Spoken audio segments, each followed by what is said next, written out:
Not a lot of outlets, so we can look at problems. Here's a green report.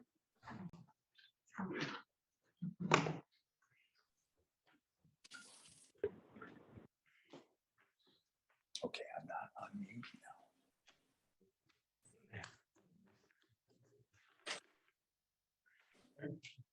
We'll call the meeting in order, begin with a pledge of the flag, all one moment silence, please. Pledge allegiance To the flag of the United States of America and to the republic for which it stands, one nation, under God, indivisible, with liberty and justice for all. moment of silence, please.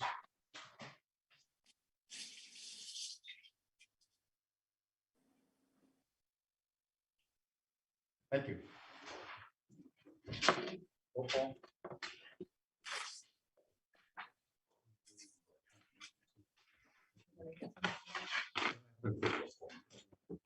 Mr. Griffith, here. Mr. Hawes, Here. Ms. Howe. Here. Ms. McDermott. Here. Mr. Perry. Here. Ms. Radel. Here. Ms. Sedman. See. Ms. Sedman. It's just on the executive committee. I don't see our icon on We'll come back. it. It should be on. Mr. Sneak. Present. Mr. Urban. Here. Mr. Vogt. Here. And Ms. Sedman. I don't see it.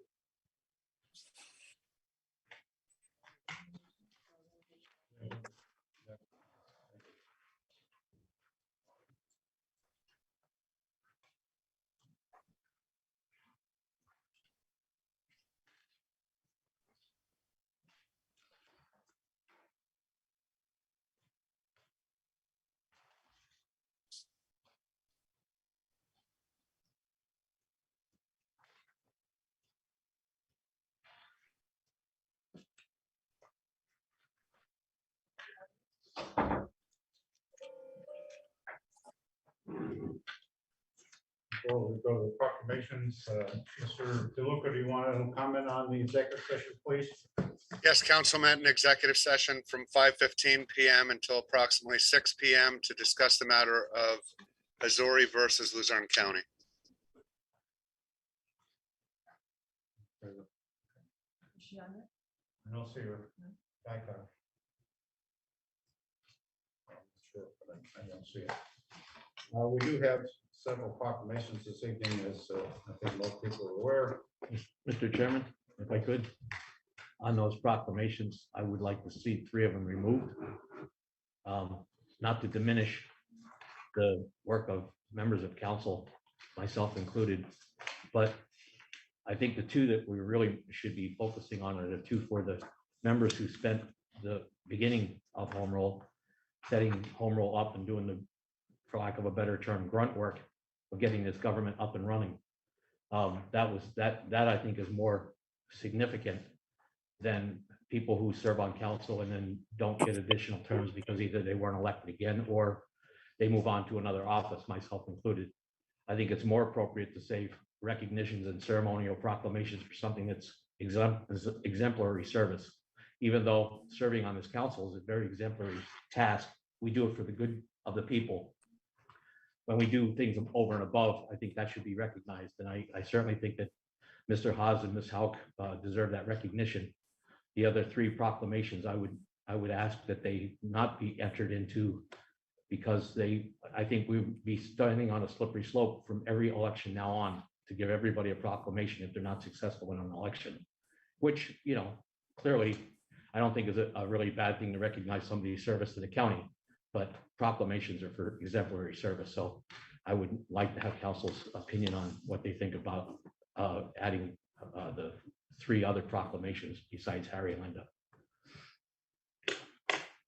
Oh, yeah, Mr. Griffith, you and I spoke on the phone in Mhm. this regard. You know that I feel strongly that we should recognize people for their service. I don't know what your terminology is for exemplary service, but I think anybody who serves here, puts the hours and time in, certainly deserves some recognition. A proclamation is certainly something nice, but it it's not a $1 million bonus. And I think that that's the least we can do for Luzerne County for people that serve. That's my feeling. Anybody would like to express their sentiments?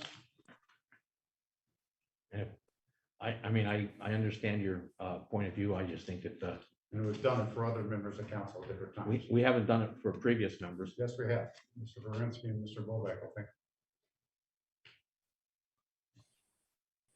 Mr. Urban served probably 10 years as a commissioner, and he didn't get a He served, proclamation, I think 12 years as commissioner and 8 years. but he didn't get a proclamation. No, he did not. So, And that was an oversight and that's that was the done. concern that I have. And I understand this is a new day for, but I just don't think, I just don't believe that it's proper to give people who the voters did not reelect to a position, as well as somebody who's chosen not to stay on this council to go to another position, a proclamation or a recognition. But Okay. Anybody else would like to chime in? I would say stay with the 5 people. Okay. And I'm gonna give you an example. Say a high school basketball team, it's senior night. Maybe there's a guy starting there from a freshman. But, all right, he started 4 years. It's senior night, all the seniors are being honored that night. Just here, everybody that's leaving council is being honored tonight. That's what's going on. They're being honored tonight that they're leaving and being thanked for their service. Anyone else? I agree. Okay. And if we did miss people in the past, then, you know. And going back to Mr. Urban, he should be recognized in the future I with agree. a proclamation for the work and the years that he put in here. Yeah, and you got to realize this is the first time in the history of the home rule charter that we have people leaving who served their complete terms that were allowed under the charter. So, you know, it's a new day all the time. Obviously, you know, this is a very young government, 10 years versus county commissioners who are here for 150 years. As we go along, we learn things, and we add things. We take some other things out, but I think we've done a good job of trying to be proactive and recognize things that occur. So that's my feeling. It sounds like there's enough people to support the 5, but somebody. If I could chime in, Mr. Chair, too, it's Go ahead. awfully nice being one of the potential recipients. But, the process is that before any proclamation is issued, all council is aware of what that is, and I don't remember seeing this in my email prior to just getting it this afternoon. I saw it there, obviously. I'd make amendments for Ricketts. I think we should just. Well, Not having and, any your proclamations. proclamation in this house too was not submitted either. Right. So I So would. you want to drop all 5? I would drop all 5. I don't need a proclamation. It's very kind. I appreciate it, but Okay. the process wasn't followed. You know, proclamation. It was a nice surprise, but you know, I wasn't aware of it as a council member. Any other comments about that? I would just stay with the 5 and Harry, you, Linda, and that, you put a lot of work in. People don't, I mean, all the hours and that, and I mean, it's just to show appreciation for what you've done, I mean, there's been a lot accomplished here over those years. I mean, the place was a financial disaster. I mean, that's been straightened out. I think that speaks for itself. Yeah. I'd have been Mr. Ricketts, I would just say, just get rid of all the proclamations. Just think if I could make an amendment to that. So I don't think we. To the agenda. It's not on the agenda to vote on it, number 1. Yeah. Number 2, Mr. Griffith submitted some things. I spoke with him directly. Part of the conversation was maybe it'd be a nice little surprise for some of the members of council who were leaving. It was nice, nice So- intention, I get it. You know, that was part of the thinking that, yeah, you know, thank you for your service, thank you for your work. Obviously, yourself and Ms. Halkett, as an extended service, and that was, the proclamation recognizes that. In my eyes, I think we go ahead with it unless somebody's really set against it. I think we have 2 people, everybody else seems to be either quiet or for it. Okay. We're gonna have a couple proclamations and first one is for Mr. Griffith. Mr. Griffith, as everyone knows, is the controller-elect. Whereas the Luzerne County Council Charter was approved by the voters of Luzerne County November 2, 2010. Became effective on Monday, January 2, 2012. Whereas Walter Griffith Jr. was elected to Luzerne County Council that took office on January 6, 2020. And has faithfully served as Luzerne County member since that day.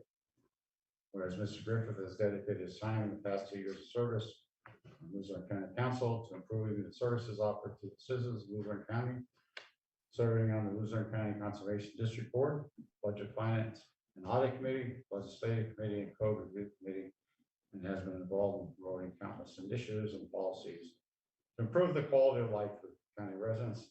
Therefore, be resolved that Luzerne County Council wishes to commend, congratulate, and applaud Walter Griffith Jr. on his years of service on Luzerne County Council. That is Mr. Griffith.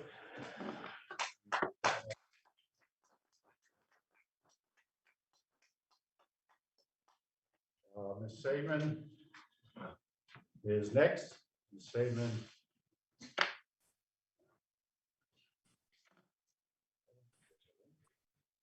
Whereas Luzerne County Council Home Rule Charter is approved by the voters of Luzerne County in November 2, 2010, which became effective on Monday, January 2, 2012.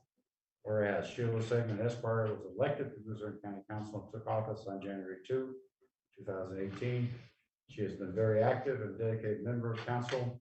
She's been an advocate of many initiatives for the residents of the county. Whereas Ms. Saban has dedicated her time for the past 4 years as Luzerne County Council member. She served on numerous Luzerne County Council committees. She has been a very strong member of the Luzerne County Election Inquiry Committee, Luzerne County Council ABC Committee. She has worked very hard to represent the citizens of Luzerne County. Now, therefore, be resolved, Luzerne County Council wishes to commend, congratulate, and thank Sheila Saban Esquire for all her hard work and dedication while serving as a member of Luzerne County Council. And that will be passed to Ms. Saban because she's on virtually this time.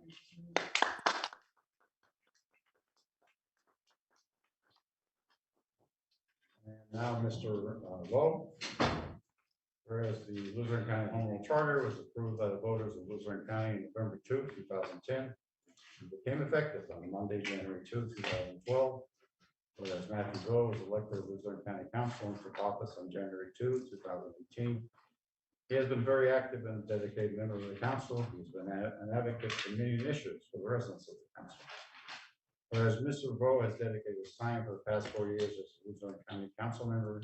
He has served on numerous Luzerne County Council committees.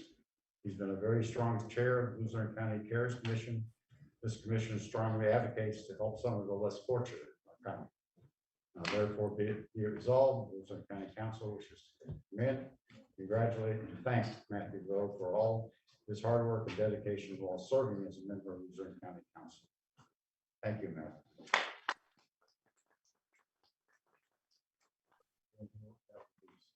Give it to him. We'll get that too, because it's on virtual this evening.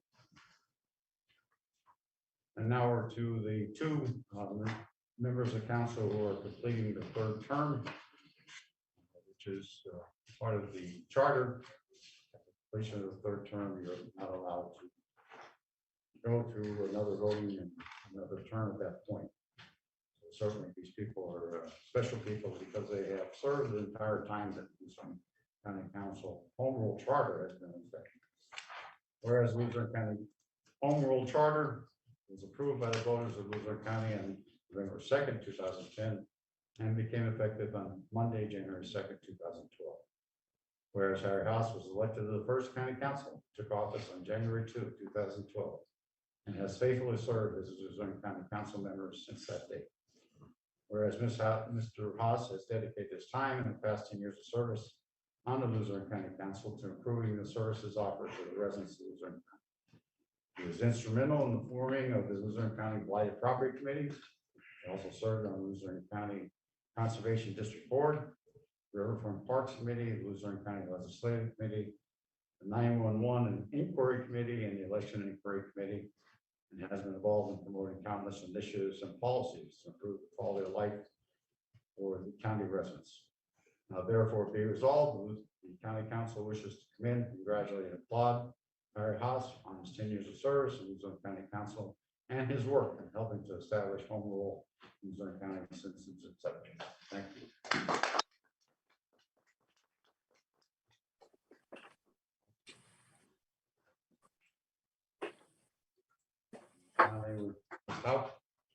As a Luzerne County Council, home rule charter was approved by the voters of Luzerne County on November 2nd, 2010, and became effective on Monday, January 2nd, 2012. Whereas Linda McCluskey Hout was elected to the first county council and took office in January 2, 2012, and has faithfully served as Luzerne County Council member since that date, including 2 years as the first vice president of council and 3 years as the first female Luzerne County Council chair. Whereas Ms. Houck has dedicated her time in the past 10 years of service to Luzerne County Council to improving the services offered to the residents of Luzerne County. She was instrumental in drafting and editing the codes of Luzerne County, as well as the first council bylaws and policies and procedures for appointments to the Luzerne County authorities, boards, and commissions. She also served as Luzerne County Retirement Board as chair on the Luzerne County ABC Committee, Budget Finance and Audit Committee, Strategic Initiatives Committee, Code Review Committee as chair of each group, and the Election Inquiry Committee as chair, and has been involved in promoting countless initiatives and policies that improve the quality of life of the county residents. Now therefore be it resolved, the county council wishes to commend and congratulate and applaud Linda McCluskey Hout on her 10 years of service in Luzerne County Council and her work in helping to establish home rule in Luzerne County since its inception. Thank you.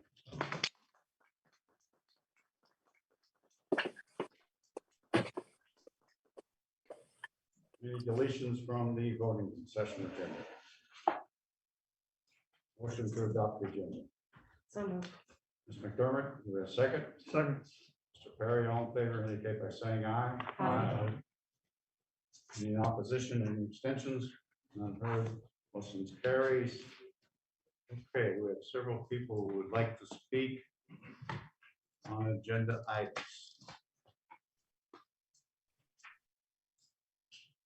Mr.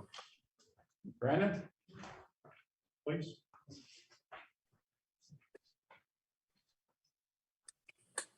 Greg Brandon, Wright Township. I'm addressing council tonight to ask that you please do not take any more action that implies a lack of care regarding the safety of our county's residents and visitors. Budget for 10 miles of properly resurfaced roads for 2022. Stop the waste of taxpayer dollars with cold patch like that just put on Hobby Walk Albin Road. It will be torn up in just a few short weeks when we get our first snowfall. Pledge to put the LSA grant money received towards repairing our roads, all $3 million. Pledge to put a considerable amount of our ARP funds towards road repair. Pledge to find and support a new county manager from outside the community who will bring a fresh perspective to our problems. We, the Luzerne County People's Committee, will continue to make all county officials aware of the unacceptable and dangerous conditions we face every day on our roads. This council, this incoming council, Eddie O'Neill and Romilda Crocomo must understand that the people of Luzerne County do have a voice and we will use it. Thank you. Thank you.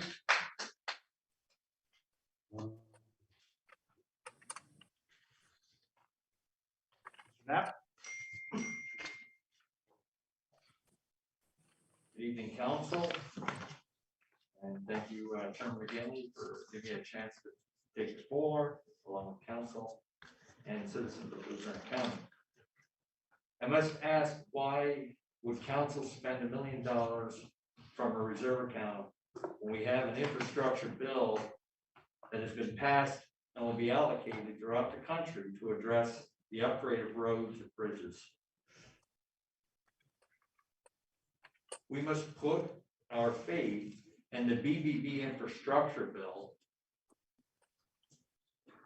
that President Biden is just signing.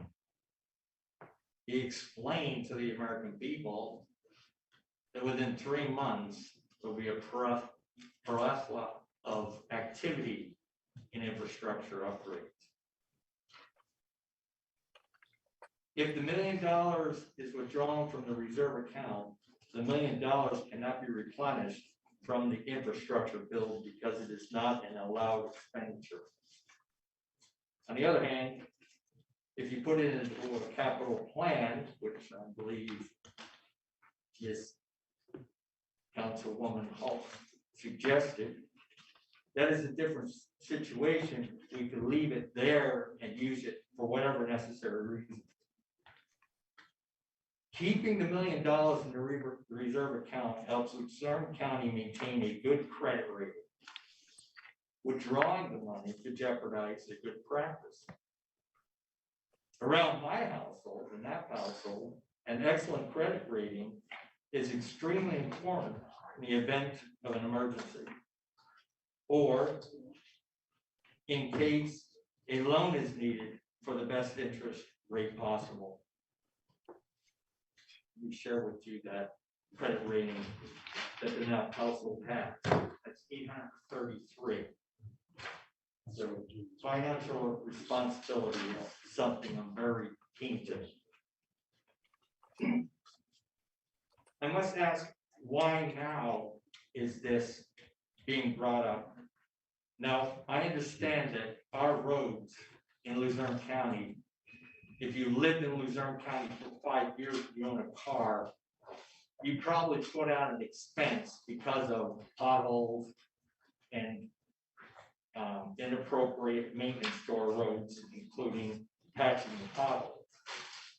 But as the previous speaker just mentioned, this time of year, nobody's going to be paving roads because winter is upon us. Yes, we had a beautiful day today, but it looked like a switch on the wall. The weather can change abruptly in northeastern Pennsylvania, and that $1 million might very well be put towards cleaning snow removal off the roads. Things can get bad in northeastern PA. My suggestion is to hold on to the $1 million in the reserve account and wait for the newly passed infrastructure bill and its resources. Lastly, whatever takes place after the necessary upgrades and repairs on any road in Luzerne County, the municipalities, township, or city should take responsibility of and maintain and repair that road. Luzerne County should not be in the business of road repair and upkeep. It should not be county function. Lastly, if I give it an opportunity to thank all council members that are leaving, your service has been duly noted. And one thing I've learned in being a participant with council meetings is this is no easy task. It's an ever-ending learning experience. We're all learning. There's a learning curve for everybody. And I thank you for all your service that you put for the Luzerne County Council or the Luzerne County citizens and taxpayers. And I'm excited to see what the future holds with the new incoming council members. Thank you. Thank you for your time. Anyone else would like to speak with regards to agenda items? Yeah, I think that's what it's called. You Mr. don't McGinley, this have is an one agenda very item on your part. You have a county manager position, which is not on the agenda. Okay, I thought it was on there. It looks No, like it's not on the agenda. You could speak at the end of the voting session. And the voting session, can I talk about the IT thing that we talked about, the budget? As far as the budget with the IT and the decision? Yes or no? Well, we're doing the budget tonight. Okay, starting with the IT, can I do that? Great. Fantastic, thank you very much. With the IT, last week I spoke about it when we were talking about, there was a big discussion about it, and I said, why don't we do an audit? And I said that I would do something for free, which I did. What I did was I called the neighboring county, I found out, talked to their IT guy, and I found out how many people work for the county, what their designations, how many people, basically everything from soup to nuts, what their issues are. The left hand doesn't know what the right hand, a lot of stuff that's going on here. So I did do some due diligence, I did do some research. I think we are pretty much in the same boat. I asked the guy, I said, how many people do you need? And he said, it also depends on how many people, how many products are out there. After that, I put down a reasonable, basically, they have issues, they have a help desk, they have a landline tech, 5 people in human services. They also get state grants for 5 of them. They have a dedicated prison IT guy, a dedicated courts assistant. They also handle courts, parks, prisons, magistrates. They have a totality of 1,000 units within the county. They don't know how many devices because that's neglected. He said in his county, his issues were there's no hierarchy. The left hand and the right hand doesn't know what they're doing half the time because they don't communicate with it, right? There's not a strategy or a built-in structure of the hierarchy. He also said some IT workers got their jobs because they were county employees and got hired with them with no IT experience. And then he also said he had to go through a back door because they don't share the passwords to the people that are in charge. After talking to another county, some of the remedies I found out was, first of all, we don't hire before you do an audit. No one in business does that. What you do is you look at the problem, you find out what's needed, then you hire people. You don't hire people preemptively to solve a problem that you don't even know what the problem is in the first place. So you gotta find out the problem. You gotta have how many, do it on, how many users, how many places, how many devices. He said the problem is gonna be a lot of the laptops and stuff that went to COVID, that they really just went home and they never reappeared. So he doesn't even know how many devices are in this county. We need to hire a manager, not an IT guy that doesn't know how to manage. We need to have a manager to be able to manage IT for problem solving ability. He could oversee strategies and to make IT divisions run more efficient, cost less, so the taxpayers pay less for their inefficiency. Hire people with experience and have continual weekly and training. And then and again, the manager. After that, you should have a manager, one by a director that's an IT guy, have an assistant. One division should be wireless, computer, server, network administration, program, software administration, help desk, and then what you do is you train generalists, is what they call them. So you have a lot of people putting out small fires. So Wrap it up, please. yeah, so basically, as I promised last week, I would come up with an answer, because I don't like to bitch and not come up with a solution.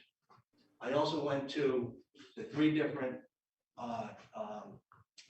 colleges around the area, and the head of IT at King's College would be more than happy to come and help you guys out, or whoever is county manager. Thank you. Thank you. Do we have anybody on the? Mr. meeting? McGinley, this Or is do we- Mark Rabo speaking. Go ahead. Thank you, Mr. McGinley. First of all, a correction on what you said as far as there was, yes, Mr. Urban, Mr. Stephen A. Urban was not given a proclamation, nor was Mr. Ed Berminski, not the late Ed Berminski, not given a proclamation, even though when he was ready to leave council, he was not given a proclamation either. So I just wanted to point that out to you. That's incorrect, because I presented that proclamation from Mr. Berminski. You did? Well, not on that day that he left. Yes, I did. Really? Okay, well, I didn't see it, so I didn't, and I would have remembered that. So I just wanted to give everyone, first of all, I wanted to apologize to Ms. Hauk and Mr. Hawes for not being there in person. My work ran late, so I will give my tribute at the end for public comment at the end. But on the budget, Mr. Chair, what you said as far as the LSA grants not being able to go towards county roads, I double checked. And in fact, it is allowed. The LSA money is allowed for county roads, for application for the county to apply for county road funding. If they already are applying for the project, they can utilize that. They can go through the LSA program for that funding. So it is an eligible use. Also, I would like to point out, just like what the other speakers were saying about, and I said this at the last meeting, Senator Casey's office came out with a press release, what was it, 13 billion. And I do believe I sent you that email with regards to the breakdowns of or 13 billion, excuse me, with the breakdowns of the infrastructure legislation. Also, I would like to point out the ARP money was utilized by a few counties in the state, not all, but a few counties for their county road repair and their bridge repair as well.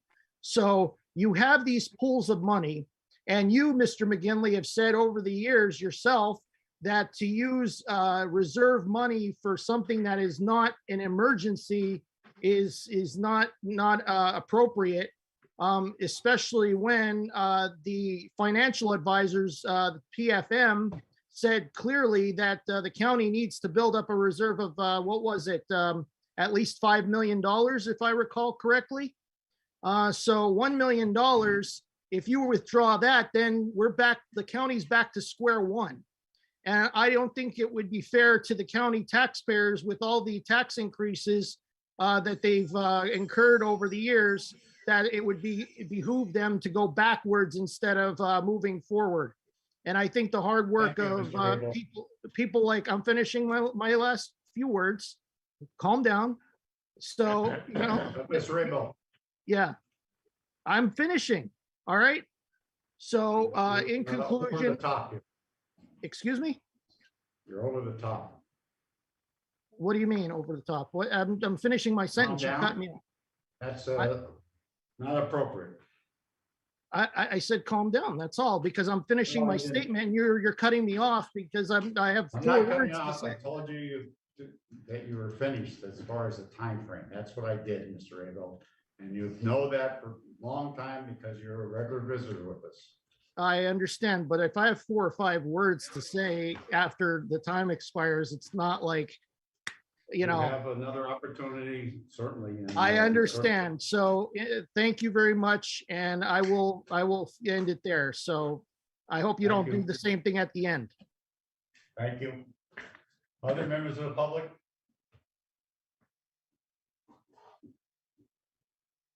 Brian Shiner. Go ahead, Mr. Shiner. Good evening. In reference to your proclamations, there's only 2 people tonight that really deserved a proclamation, and that would be Ms. Hauk and Mr. Haas, because they've been here since Home Rule started. The only other council person that was given a proclamation was Mr. Verminski. But you've managed to cheapen the prestige of a proclamation from the county council by patting each other on the back. Mr. Griffith is leaving of his own free will to go and take another job that he was elected to do. And the other 2 people were voted out by the people. So all this is you guys patting each other on the back to make it look good. You need to think about what you're doing with these proclamations, otherwise they'll be cheaper than they're supposed to be. When it comes to the roads and transferring $1 million out of our reserve, it doesn't make any sense. We know there's money coming from the federal government. To transfer that money at this point would be financially or fiscally irresponsible. Plus which, the asphalt plants are closed for the winter. So what is the point? We still have to wait for spring, so why not wait for the federal money?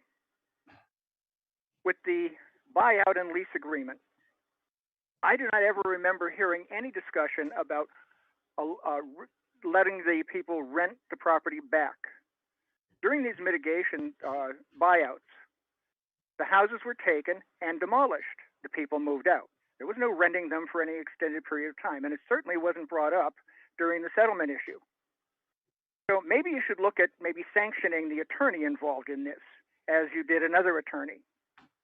Because obviously, there's been something done without council's knowledge or permission. And last but certainly not least, $75,000 for a part-time employee in this county? Are you all out of your mind? I mean, it's not that it was a big surprise as to who was going to be the most qualified person out of all the applicants, because ask anybody in Luzerne County and they could have told you that before the applications went out. Point is, no one in this county makes $75,000 for a part-time job. It's not necessary. It's not needed. Please remove it from the budget along with the position itself. Or are we going to start putting deputies and first assistants in every division? not intended by the charter. Do not allow this to happen. Thank you. Other members of the public? Mr. McGinley, Jason Carr, Sailorsburg, Pennsylvania. Mr. Carr. Go ahead, Mr. Carr. Thank you, Chairman McGinley. I'd just like to touch quickly upon the topic that Mr. Shiner just touched upon. $75,000 for a part-time position seems to be outrageous, and I'm sure it's offensive to many people that work full-time as well as in management, much more than 80 hours a week sometimes, from what they've told me. Looking back in July, I had spoken about the money grab that was going on within the management of the county. And why not make the position a full-time position at $85,000? But that would not work, because if that position is turned into a full-time position, then Mr. DeLuca would have to give up everything else that he does outside of the county. So it looks like, again, a money grab on the part of management and those who are friendly with management. And it's extremely disappointing. And again, goes back to the point of the disposition of Luzerne County's reputation around taking advantage of its citizens and taxpayers. And you lose credibility and you lose confidence. And I think that's why the electorate chose 11 Republicans composition of the county council. They want change. This nonsense of people grabbing for money, taking advantage of the government positions that they have, it's a disgrace. It's embarrassing. And there's a loss of confidence in the county. And you know that, Chairman McGinley. Thank you. Other members of the public?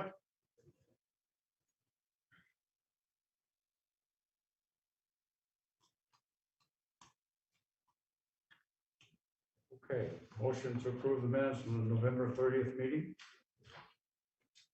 Mr. Sneed, do we have a second? Second. Mr. Perry? All in favor indicate by saying aye.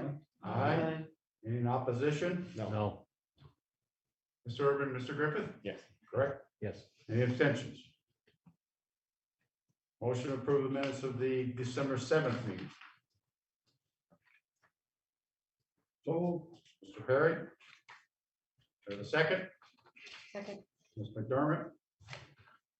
All in favor indicate by saying aye. Aye. Any in opposition? No. Mr. Urban and Mr. Griffith? Any abstentions? None heard. Nothing under old business tonight.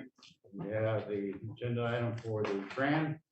Motion to adopt a resolution authorizing the issuance of a tax and revenue anticipation note, series of 2022, principal amount not to exceed $14 million, providing for the date, interest rate, maturity rate, payment in place of payment in respect of the note, accepting the proposal attached hereto as Exhibit C from the financial institution or entity named therein for the purchase of the note, authorizing the proper officers of the county to execute and deliver the note, and certain other documents and certificates in connection therewith.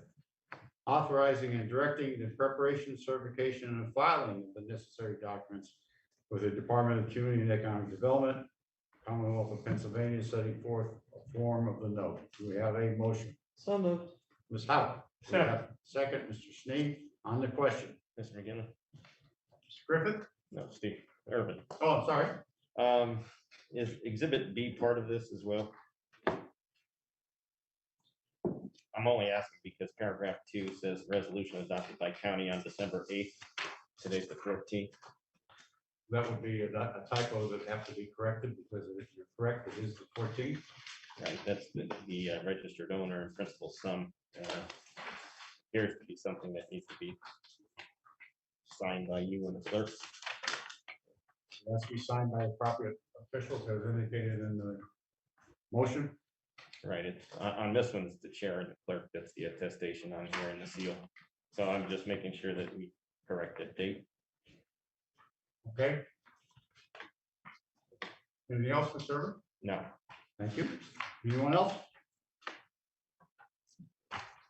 Date will be corrected. Ms. Houck is okay with that? Yes. Mr. Sneed? Yep. Thank you. Roll call, please. Mr. Griffith, Yes. Mr. Hawes, Yes. Ms. Howe, Yes. Ms. McDermott, Yes. Mr. Perry, Yes. Ms. Radel, Yes. Ms. Sedman. You're muted, Ms. Sedman, you're muted. Yes. Thank you. Mr. Sneed, Yes. Mr. Urban, abstain since the county manager's signature is still on here as required. Mr. Vogt, Yes. Mr. McGinley. Yes. 10 yes, 1 abstention. Thank you. We're down to number 2, motion to adopt a resolution terminating the services of Stevens and Lee. We have a motion. Present. Mr. Sneed, do we have a second? Second, Kendra. Fredo. On the question, On the question, Mr. McKinley? go ahead, please. The problem I have with the resolution is I understand the intent, but I don't believe the wording is correct in, certainly we're going to be terminating the services, but there's other documents that have to be taken care of before we terminate the service of Stevens and Lee. So I would like to amend that resolution to clearly identify that Stevens and Lee will be responsible to file not the termination. Trying to think of the name I want to use for that. Continuance. To discontinue the lawsuit. He'll have to file the paperwork to discontinue the lawsuit, and then we can terminate the services of Stevens and Lee. So the resolution doesn't identify that, it just says we're terminating the attorney. So I would like to just amend the resolution to state that Stevens and Lee will be responsible to discontinue the lawsuit prior to the termination of the service. I think what you're saying, is that they must file the paperwork that will stop the lawsuit at that point in time, correct? Yes. Okay, Yeah, and that's not identified in our resolution. all right, but I think you want the filing to occur before, correct? Correct, before he's terminated. Is everybody clear on that? Yeah. Mr. Griffith, you're making that motion for Yes. that amendment? Yes. Do we have a second for Mr. Griffith? Mr. Sneed? Any questions on that? I just think that the appropriate place to put it would be in the last whereas. To Okay. say Luzerne County Council desires to terminate the representation of County Council by Stevens and Lee following filing of the appropriate discontinuing paperwork regarding the legal matter. Okay, That would be the place. there a motion and a second, roll call on the amendment. Vote yes, the amendment will be added. Vote no, we go back to the original motion. Ms. Howe, Yes. Ms. McDermott, Yes. Mr. Perry, Yes. Ms. Radel, Yes. Ms. Sedman, Yes. Mr. Sneed, Yes. Mr. Urban, Abstain, county manager's name is still on this paperwork. Mr. Vogt, Yes. Mr. Griffith, Yes. Mr. Hawes, Yes. Mr. McGinley. Yes, 10 yes, 1 abstention. okay. Mr. Sneed and Ms. Radel, you okay with adding that amendment? Yes. Okay. We have a roll call on the resolution terminating the services of Stevens and Lee with the amendment that just passed. Mr. Hawes, Yes. Ms. Howe, Yes. Ms. McDermott, Yes. Mr. Perry, Yes. Ms. Radel, Yes. Ms. Sedman, Yes. Mr. Sneed, Yes. Mr. Urban, Abstain, Mr. Vogt, Yes. Mr. Griffith, Yes. Mr. McGinley. Yes, 10 yes, 1 abstention. thank you. And we're down to number 3, motion to adopt a resolution approving a budget transfer to allot funds to special legal services. Do we have a motion? So moved, Kendra. Ms. Radel, do we have a second? Second. Second. Second. Mr. Drummond got it in first, okay? Just so a little background on that, you know, at one point, we started off with a $20,000 budget for the legal services. We added $10,000. But if you look at the current billing, just under $33,300. So in order to pay Stevens and Lee, you need to provide that transfer, that money. Any question? Well, I'm just gonna say, I'm gonna vote no, because I was close to the whole thing to begin with. I don't think they should have been paid anything. I think the whole thing should not have happened. Okay. Mr. McGinley, on Yes. on the question. I would also like to amend this resolution to put a dollar amount in the resolution that states how much we're going to allocate. Instead of leaving it open-ended, our resolution leaves it pretty much open-ended as the dollar amount. Now that we know what the dollar amount is, I would like to amend that to make the dollar amount $3,500 to, in the resolution, which would give us enough money to pay them in full and leave a couple of dollars along in case we have ancillary costs along the way. So I would like to amend that resolution to put the dollar amount in there. I understand what you said. I think we have to put a dollar amount. That's the proper thing to do. My personal opinion, I never like to put too much money into a line item because that sometimes leads to some people believing that there's more money there that they may be able to access. You said $3,500. I thought $3,300 would be more in line with that, but I have no problem. Or you want to go I will do that. 3,300 is fine for me. If you Okay. feel that's enough money. Second. If that appears to be the right amount. Okay. Mr. Griffith made the motion on the amendment. Mr. Sneed made the second. The amendment provides for a transfer of $3,300, which we believe will pay off into the invoices at this point in time. Roll call on that. Vote yes, we put $3,300 transferred. Vote no. I'll have to go back and talk about what we need for a number. Roll call. Ms. McDermott? Yes. Mr. Perry? Yes. Ms. Radel? Yes. Ms. Sedman? Yes. Mr. Snead? Yes. Mr. Urban? Yes, for the amendment. Mr. Vogt? Yes. Mr. Griffin? Yes. Mr. Hawes? Yes. Ms. Howe? No. Mr. McGinley? Yes. 10 yes, 1 no. Okay, so now we have the amendment with the motion. Ms. Rader, you okay with that? Yes. Ms. McDermott, you okay with the second on that? Yes. Okay. Roll call on the resolution with the amendment that just passed. Mr. Perry? Yes. Ms. Radel? Yes. Ms. Sedman? Yes. Mr. Snead? Yes. Mr. Urban? Abstain. Mr. Vogt? Yes. Mr. Griffin? Yes. Mr. Hawes? Yes. Ms. Howe? No. Ms. McDermott? Yes. Mr. McGinley? Yes.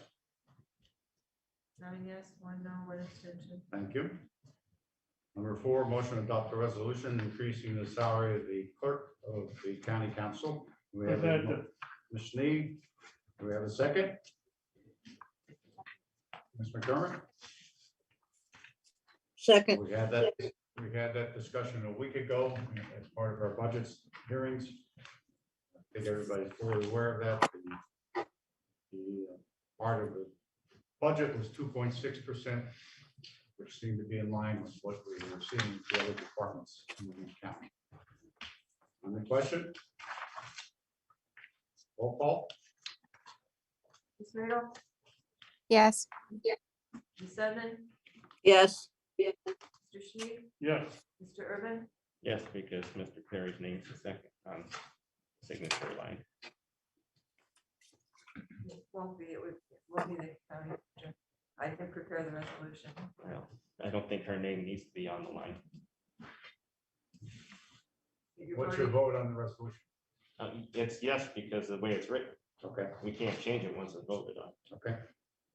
Signature stays. Are we changing the signature? Because that's the type of- Mr. Vogt? Yes. Mr. Griffin? Yes. Mr. Hawes? Yes. Ms. Howe? Yes. Ms. McDermott? Yes. Mr. Perry? Yes. Mr. McGinley? Yes. And Number 5, nomination for appointment to the county manager search committee. We had this discussion last week and we now have part of the discussion last week was to look at the 7 people who were not selected for the committee, but had submitted an application and had been part of the interview process. Each of the 7 were contacted. You can see that 5 indicated an interest. So nominations and appointments. Make a motion, we open nominations. Mr. Griffith, Yep, that's it. Second. who's second? Linda? Ms. Howe? Or Mr. Haas, Mr. Haas did. Okay. Nomination. Nominations. You just said nominations. You said a person second. We did. We're open for nominations. We have vote to open. Excuse me? We have to vote to open. Oh, I'm sorry, I didn't understand. All in favor of opening nominations indicate by saying aye. Aye. Any in opposition? I'm in opposition and abstentions. Okay. Again, wait, I'd like to move Mr. John Manana. I think it's Magna, isn't it? Magana. I think. Well, hybrid. Yeah, I'm not. I know Ms. Howe said it before. Magana. properly. Okay. Manana. Mr. Haas made the nominations. Do we have a second for him? Second. Ms. Howe? Yes, go ahead, Mr. Griffith. Yes, I'd like to make a nomination for Pat Musto. Musto? Yep. And Mr. Griffith made that. Do we have a second? I'll second Okay. Anyone else? Yes, Mr. McGinley. Yes. Um, Go ahead. Mr. Mitchell, I'd like to make a nomination for Mr. Mitchell. Mr. Shaven made a nomination for Mr. Mitchell. Do we have a second for Mr. Mitchell? Second. Ms. McGovern? Anyone else? Okay, motion to close nominations. So move, Mr. Chairman. Mr. Haas, do we have a second? Second. Ms. Howe? All in favor of closing nominations indicate by saying aye. Aye. Any opposition, any abstentions? Okay, we're going to go around. We have 3 names, Mr. Magnata, Mr. Musto, and Mr. Mitchell. I'll start with him. Interesting. Indicate which of the 3 candidates you're going to support. Paul?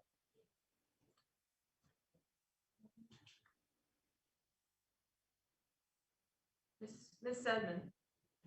Mr. Mitchell, Mr. Schnee? Mr. Mitchell. Mr. Urban? John McNally. Mr. Vogt? Mitchell, Mr. Griffith? Mr. Musto? Mr. Haas? Mr. Magnolia. Ms. Howe? Magana. Ms. McDermott? Mr. Mitchell? Mr. Perry? Mr. Musto. Ms. Radel? Mr. Mitchell, Mr. McGinley? I'm going to abstain. I don't believe this is something this council should be doing. I think the next council should be doing. We have 3 for Mr. Manana, 2 for Mr. Musto, and 5 for Mr. Mitchell. Okay. So we drop out the lowest one. In that case, Mr. Musto, which only had 2. We revote. Roll call again, please. And now we only have 2 candidates, Mr. McGowan and Mr. Mitchell. Mr. Schnee? Mr. Mitchell. Mr. Urban? Mr. McDaniel. Mr. Vogt? Mitchell, Mr. Griffith? Mr. Magagna? Mr. Haas? Mr. Magnolia. Ms. Howe? Magana. Ms. McDermott? Mr. Mitchell? Mr. Perry? Mr. Mitchell. Ms. Radel? Mr. Mitchell, Ms. Sedman? Mitchell, Mr. McGinley? And I abstain. 6 for Mr. Mitchell, 4 for Mr. Mignana. Okay, Mr. Mitchell has 6 votes, which is majority, so he will be the new person who will be part of the manager search committee. Motion to approve resolution appointing him. Very good, Ms. Howe. Do we have a second for Ms. Howe? Second. Roll call on the motion to approve by resolution, Mr. Mitchell, appointment to the manager search committee. Mr. Urban, Abstain because I don't believe the acting county manager's signature should be on this resolution. Mr. Vogt, Yes. Mr. Griffith, Yes. Mr. Haas, Yes. Ms. Howe, Yes. Ms. McDermott, Yes. Mr. Perry, Yes. Ms. Radel, Yes. Ms. Sedman, Yes. Mr. Schnee, Yes. Mr. McGinley. Yes, Yes, 1 abstention. thank you. Moving down to number 6, motion to adopt a resolution approving a residential lease related to the sum of litigation in the matter of Missouri versus Luzerne County. Mr. McGinley, I'll make that motion to bring it to a vote. Ms. Howe makes that motion. Do we have a second for Ms. Howe? Second. Mr. Sneed. Question? Roll call, please. Mr. Vogt, No. Mr. Griffith, No. Mr. Haas, No. Ms. Howe, No. Ms. McDermott, No. Mr. Perry, No. Ms. Radel, No. Ms. Sedman, No. Mr. Schnee, No. Mr. Urban, No. Mr. McGinley. No. Unanimous. Thank you. Okay, now into hopefully the final budget process. We have several minutes that we have to go through and make decisions on this evening.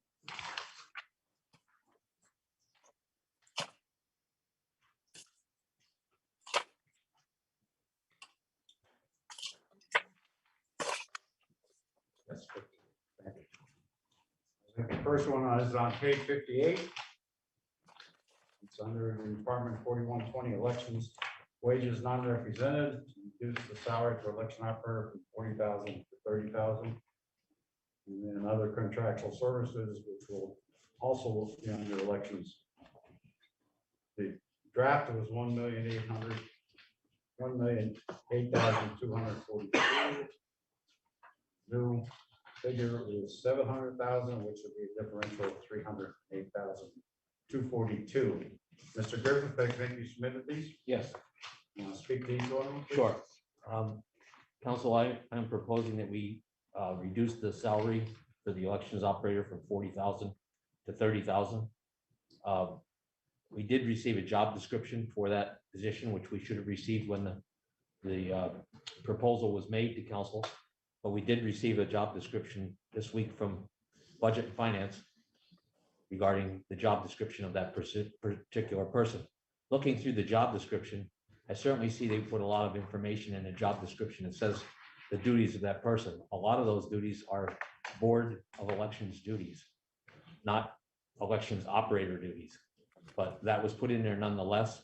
And the minimum qualifications I have a concern about is with all the duties and everything that they're describing this person to have, there is absolutely no minimum qualification. It says they have to have any election experience. It says they have to have a high school diploma. They must be able to satisfactorily complete a criminal history check, child abuse clearance, and 2 to 3 years of project management and supervisory experience. Doesn't say anything about election experience whatsoever. So I propose that we reduce that salary to $30,000, and that's my proposal on that. We have a second for Mr. Griffith. Second, that, Mr. Chair. Mr. Haas? On the question? On the question, Mr. McGinley. Yes, Ms. Saban. Now, maybe I'm wrong, Walter, but the person that they selected, didn't they have a great deal of election experience? That person is the director of the election. Okay, so which one are you talking about, Walter? The election operator. Okay, thank you. It's a new position that was Added, presented in the draft. Okay, thank you. Anyone else? Chairman Roll Ginn- call if you, excuse me, go ahead. Ms. Gavlik?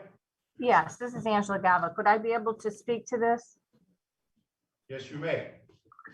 The operations specialist is a position that when we had the consultants come in, they evaluated our operations and they recommended this position. As you know, we are quite understaffed in that department. This position would be a position where the individual would be doing a lot of project-based work. And you could see that in the job description that was put together. There's a couple of things that would happen by lowering this from 40,000 to 30,000. First thing is, if you lower it to 30,000, when you break it out hourly, this individual who's overseeing all of these projects and responsibilities hourly is making less than our administrative assistants. In addition to that, it falls below the threshold of the Fair Labor Standards Act salary threshold for exemption. So if it's at 30,000, you can imagine how many hours this individual will be putting in at the height of our election season. So then they would incur overtime. Since they are more project-based with the responsibility we would be giving them, they really should be above that exemption threshold. And they really should be making more than the administrative assistants. Thank you. If I could, Mr. McGinley? Yes. The administrative assistant makes 28,542 in our budget for the administrative assistant. This position is not an exempt position. And most of the duties that are explained in this job description are duties that the deputy director should be doing, not duties that we have to create a position for. I certainly understand the consultant's position, but the consultant's not paying the bills here. Council is, and we need to take this position and regulate it accordingly. The consultant wants to pony up to 10 grand. I'll be more than happy to change my mind, but I don't think that's going to happen. So the administrative assistant makes $28,000, $20,500 in a position budget. So I don't know how this is making less than an administrative assistant, unless Ms. Gavlik has a different budget than I do. Well, keep in mind, the administrative assistants work 6.5 hours a day. This position is not a union position. It would be considered non-rep, so they are required to work 7.5 hours a day. Okay. If you vote yes, there's a reduction of $10,000 in this budget. If you vote no, the budget stands as presented in the draft. Roll call, please. Mr. Griffith, Yes. Mr. Hawes? Yes. Ms. Hunt, Yes. Ms. McDermott, This is just on the amendment. This is, Or- no, or this his is on the amendment. proposed budgetary amendment that Mr. Griffith submitted. No. Mr. Perry, Nope. Ms. Radel, No. Ms. Edmond, No. Mr. Shea, No. Mr. Urban, Yes. Mr. Vogt, No. Mr. McKinley, No, 4 yes, 7 no. amendment fails. Mr. Griffith, you want to go down to the next submitted? On the other submission, Mr. Sweats did send us the breakdown of the other contractual services, and I'm satisfied with that, so we can remove that from the agenda if you wish, if Okay, council so wants there'll be to. no vote on that. That's going to be removed from the agenda, correct? Right, because Thank you. Thank you. Okay, we're moving over to the next item. Was $2 million from the reserve fund that would go to road and bridges. As a result of this, the road and bridge draft budget, we have now a new number in for road and bridges of $1.2 million. This is a budget submission from myself. I'll make that motion. Do we have a second? Second. Saban? On the question? Well, on the question, Mr. McGinley, I understand that you'd like to move $1 million towards repairing the roads, and the roads definitely do need to be repaired. However, I do agree that there is money coming, and, I think that those are excellent points that have been made by Mr. Haas and by other people. I submitted an amendment proposing to move that $1 million if council is determined to move $1 million out of the reserve, which I'm really not in favor of doing, but if you're determined to do that, I would prefer to move it to the capital funds because, and I know you have spoken many times about the fact that the capital fund needs money. But the rationale for that is that if it goes into road and bridge, it is the discretion of the manager as to where it gets, where it is spent. If it is spent on roads, and somebody asked exactly what roads would be repaired. From management, what we got were a couple options, so it's still up to the manager where it goes. If it goes into the capital plan, we allocate in the capital plan as to where we want that money allocated. We can pick a specific road project and say, here's where we want this money to go, and that's where we put it. And so I think if you are determined to take $1 million out of the reserve to put towards roads, then the capital plan is the way to do it so that you can be sure that it's going to be earmarked for roads. So I'm not in favor of this amendment.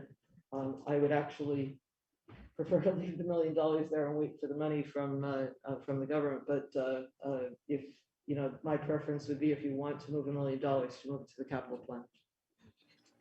Other members? Yes, Mr. McGinley. Yes, Ms. Akins. Yes, my only, hello? Okay, I'm sorry, Sheila. I'm sorry, Harry. My concern is, and you can tell me, and Harry can tell me too. My concern is the timing of this. I received emails this week urging me to vote for the roads and bridges to be fixed, how badly they're needed. And my question is, I know the government is going to be using monies for roads and bridges. When is that money coming? Ms. Sagan, I don't believe anybody here in this room has that answer. So it could be. As we've seen, excuse me one second, with the American Rescue Fund, we've been waiting since, what, September, August? And now I'm hearing, not confirmation wise, but they're looking next spring maybe or after. That's the one issue that we don't know. The federal government has their own system. They work on their own clock, calendar. And sometimes that is a very long clock and calendar. Sorry to interrupt. No, the question I had is that then this could be delayed for quite a while because we wouldn't have any money from the federal government. Well, there's no, excuse me, Mr. Austin.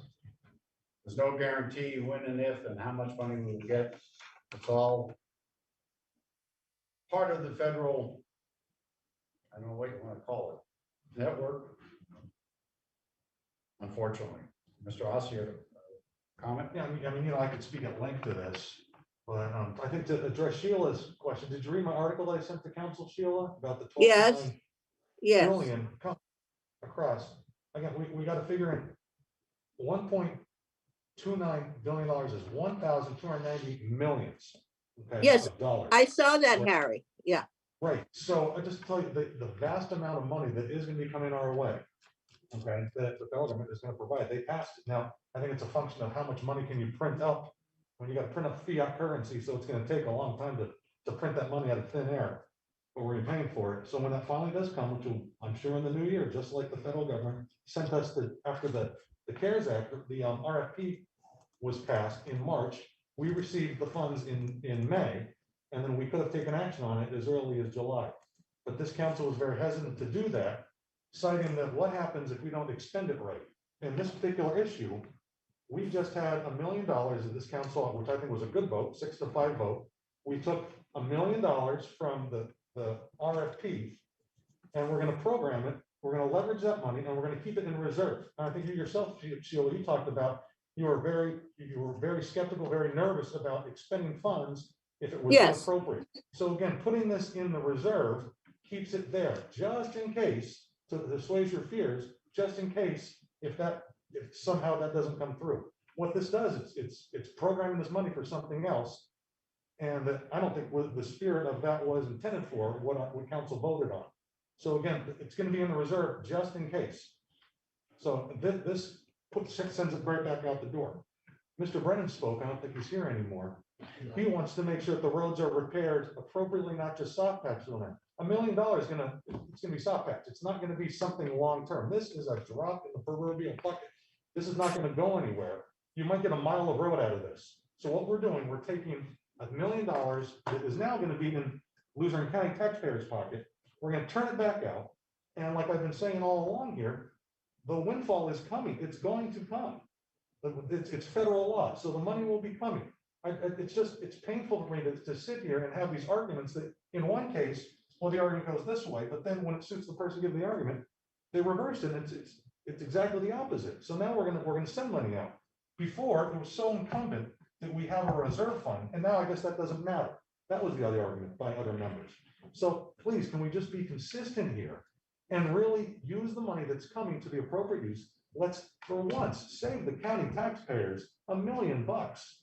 This is really what it comes down to, Mayor. You think on this on your own, yeah. If you're not listening to particular people and really think this through, we're going to have a windfall here. So please, don't expend this money. It's actually taxpayer money from Luzerne County. We're going to help our taxpayers. It's going to benefit the new council coming in, where I know there's going to be difficult times ahead with the budget and a whole host of other areas. We have some federal funds coming our way that will be appropriately programmed for infrastructure. I remember Manager Pedri talked about last summertime. He said, don't put any of this money, any of the CARES Act and the RFP towards infrastructure. There is a bill coming. Lo and behold, he was a prophet. It came through. The federal Congress supported it with the president's signature. So now we're going to go back on the manager's advice. Whereas at that time, everybody took that. They didn't want to go for the homestead because, oh, we don't want to do that because there's more coming. We might not get money coming through here. It's just a roundabout. It's like confusing the people. I think that's the intent, rather than just really seeing the logic of this, to keep the money here in the county taxpayer pockets. Harry. You support this, you're going to send it away. Harry, Yes. the thing is that I don't think it's the same thing. I mean, I'm listening to you and I'm agreeing with you, but I do not put it in the same bucket as the Homestead Act, which for me, it was the use of the money that was inappropriate. And this one is appropriate. Right, and not just you, other members, same thing. They didn't have the final rule. We still don't have the final rule, but we voted last week to expend $1 million. But see, again, this is the inconsistencies that we have with some members, not thinking things through, and it causes these other issues. It's going to cost county taxpayers $1 million, and it's really not going to help much whatsoever. Anyone else? Mr. Urban? And I think just in simplistic terms, that this particular pot of money right now is Luzerne County taxpayers' money, not printed from the federal government. And quite honestly, I mean, you can take a vote now if you want, just for your own edification, and then come January, the new council can reopen the budget and take the money back and just move it back right into the pot. But you might want to put it on the new members of council in January. But I think if we just leave it there, I mean, we could always reprogram it later. There's not going to be much, if you want to wait till the first meeting in January is only a month from now. There's not going to be any construction from now until then. We have to patch, and you need a little bit, we can transfer it out in January. Quite honestly, this $1 million should stay in there. I think for, just for being fiscally responsible. You want to continue to keep your credit rating and in good graces with the banking industry. I think leave it there, wait for the money to come in from the Fed, and then use that particular pot of money, use the LSA money that might be coming in. There are other avenues and other funding streams that we could utilize without having to take out of this particular pot. Anyone else? Mr. McGinley? Yes. Yeah, and Mr. Knapp made an excellent point. If we take the million and put it in road and bridges and it gets spent for cold patch or whatever they use it for in between now and when we get the LSA money, it's gonna be gone. When we do finally get the grant money from the federal government through the BBB, Build Back Better plan, we're not gonna be able to take any of that money and put it back in the reserve because it won't be an acceptable use of the funds. So I think we'd be very premature to take $1 million out of our reserve, knowing full well that the manager said next year there may be a tax increase as well. This could help offset a tax increase if we keep the money in the reserve for a rainy day fund, which it was intended for. So I think we should leave it in the reserve. Certainly if the LSA money doesn't come through in time and we need to transfer it out, that's certainly a discussion the other council can have. But I think we're better off to leave that money sit right in the reserve for now until we get a definite call. I wouldn't believe it would be longer than 6 months, but based on the way federal government works, they want to get as many feathers in their hat as they can. So they'll get that money to us as quickly as we can. We have a lot of roads and bridges to repair. So I say we leave it right in the reserve for now. Anyone else? Yes, Mr. Chairman, I have two concerns here. Go ahead. With the two bridges, the West Nanticoke Bridge that is bringing industry here to the tune of like $6 billion. That bridge has to be addressed. What is the price tag on that? I believe the number that I read, and I think it's been bandied about by different people, how solid the number is, I'm not an engineer. $40 million? That's what I heard. So the bridge going over to Pittston or West Pittston, that has to be definitely addressed. And the price tag on that. It's a similar bridge, so I would say the similar number.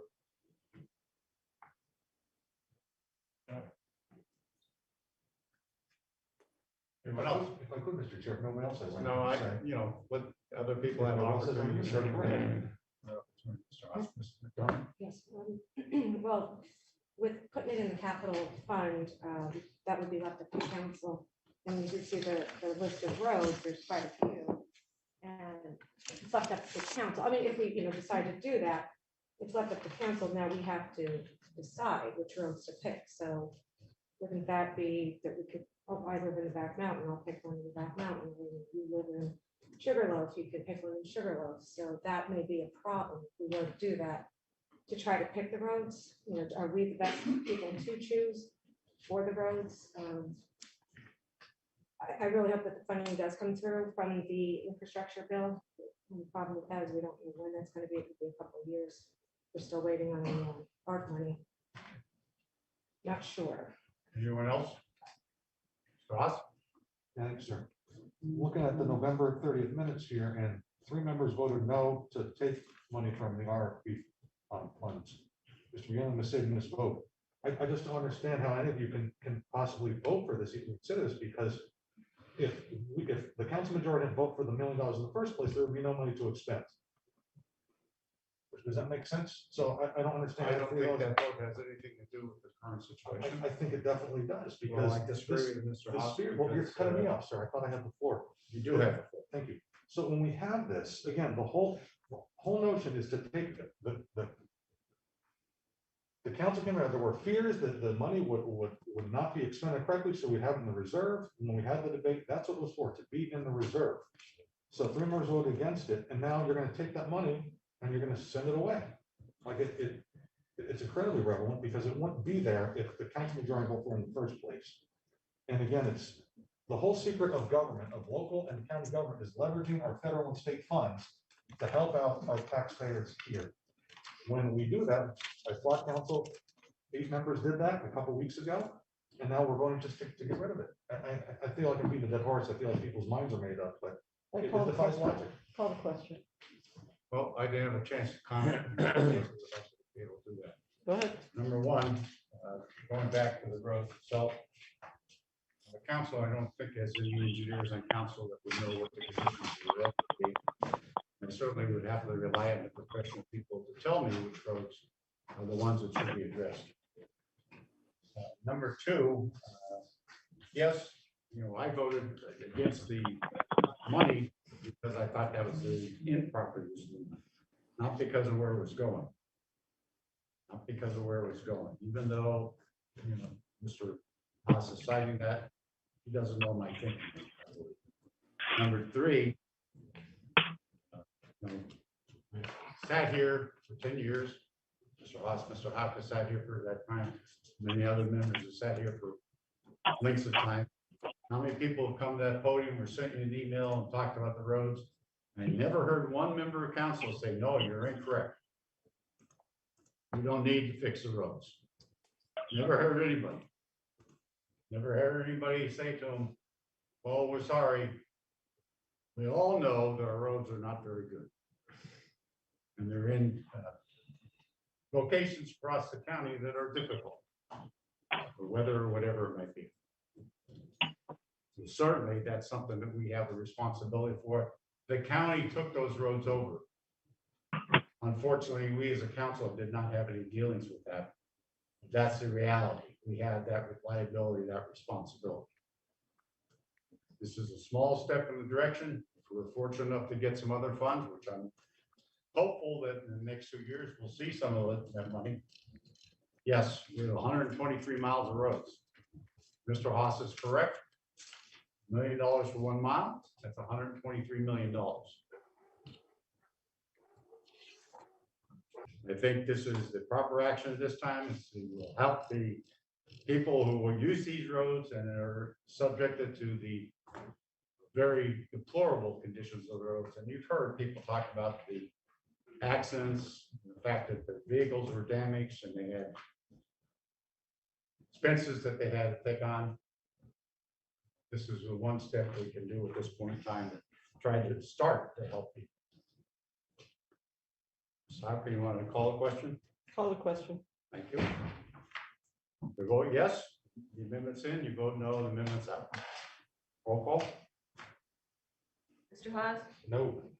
Ms. Howe, No. Ms. McDermott, No. Mr. Perry, Yes.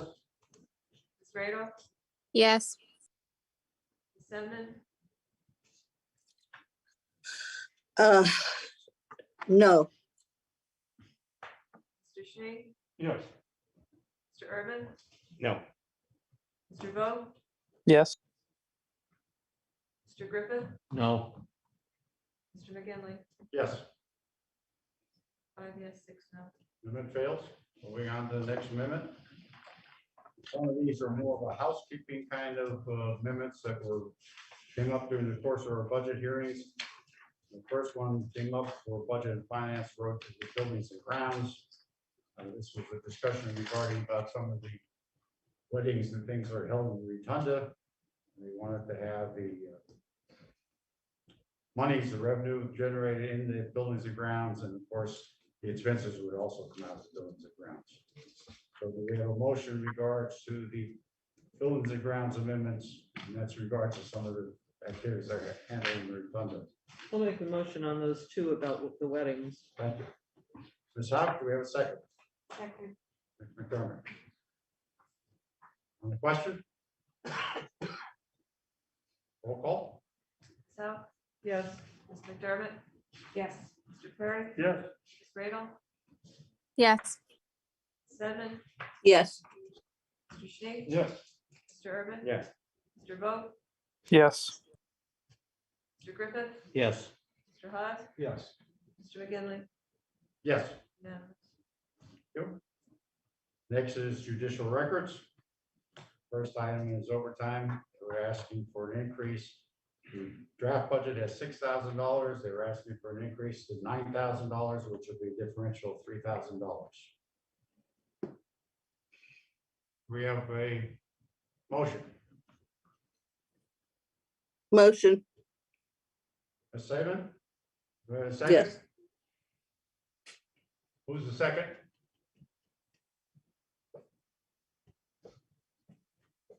No second, the motion fails. Okay. Moving down to the corner, forensic examinations. I'm sorry, Mr. Chair, I'll second that. Sorry, if I could. I'll second what Ms. Saban said. about the judicial records. Mr. Haas, thank you. On the Your vote? question, Yes, on the question on the recorder of deeds overtime, and well, actually on all of these. Usually when we have an amendment, we see something being added and we see where the funding is coming from. So these are additional expenses without an offset of another change in a line item that decreases. that's in- correct. This is what was presented. So this money would come out of that ultimate reserve fund, that, It has to come from somewhere. right, because that's the balance, okay, Yeah, we don't have, they didn't indicate any revenue source, so, right, okay. Thank you. yep. Okay, if you want to have the increase in the overtime, $3,000, indicate by saying yes. Roll call, please.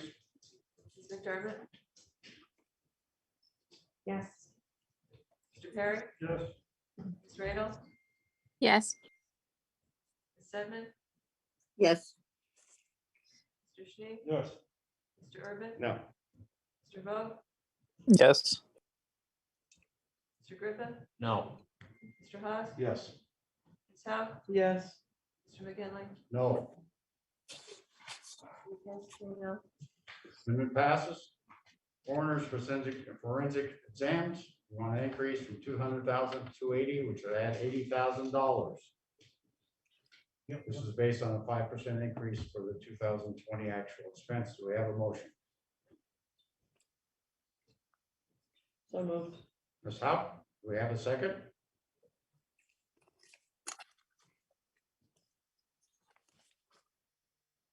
No second? Moving on to the coroner's toxology. Mr. Chair, I'd like to make an amendment on that to 40,000 for the forensic exams. On Cut the it in half. coroner forensic exams, Yeah, coroner forensic exams. well, that would be a new, Amendment. well, yeah, okay. Ms. McDermott, you want to take it to 240? Nope, down to 40,000, cut it in half. No, Which would to take it from 240. 200,000 to 240, Yes. Right. okay? We have a second for Ms. McDermott. Second. Ms. Howe? Everybody understand what the motion is now? Instead of 200,000 to 280, you're talking about 200,000 to 240, which is a differential of $40,000. question? Yes, Mr. McGinley on the question. I'm concerned about these amendments being brought to council at the 12th hour or the 11th hour, whichever way you want to call it. And why this stuff wasn't brought to council when we were actually discussing the budget at length, when this department was actually here. I could understand the first one, that mandate for the additional 3,000 for the recorder of deeds may have been something that they just found out about after the budget was submitted. But clearly this one here should have been added. I mean, he's looking for additional money. I don't understand why all of a sudden he realized he needs extra money in that line item. So I'm not going to support this at all. I think he has more than enough money based on the history of that account. Mr. McGinley? Ms. Simon, go ahead. okay, I know someone else called out, so I don't know if it was on top, before me or after me, but thank you, Mr. McGinley. The only thing, Walter, he definitely was pleading his case to us about the expenses, how high they were getting in the coroner's office. So in terms of the amendment, I mean, I don't think it's like a last minute thing. He's been feeling that all along. Okay, someone else want to speak? It's, I mean, he submitted the budget. Wait a minute, though, somebody else will try to chime in there. Mr. McGinley? I think it was Joan, yeah. Okay, Ms. Hogarth, go ahead. Hi, thank you, Mr. McGinley. Right now, forensic examinations as of today stand at $204,558. Obviously, we're going to have more autopsies before the end of the year. We probably have some that we haven't been billed for yet. So 280 is probably a realistic figure. 240, we may be able to live within that. Unfortunately, Mr. Hacken's not available tonight. He had a family emergency yesterday. So, he can't speak to the 240.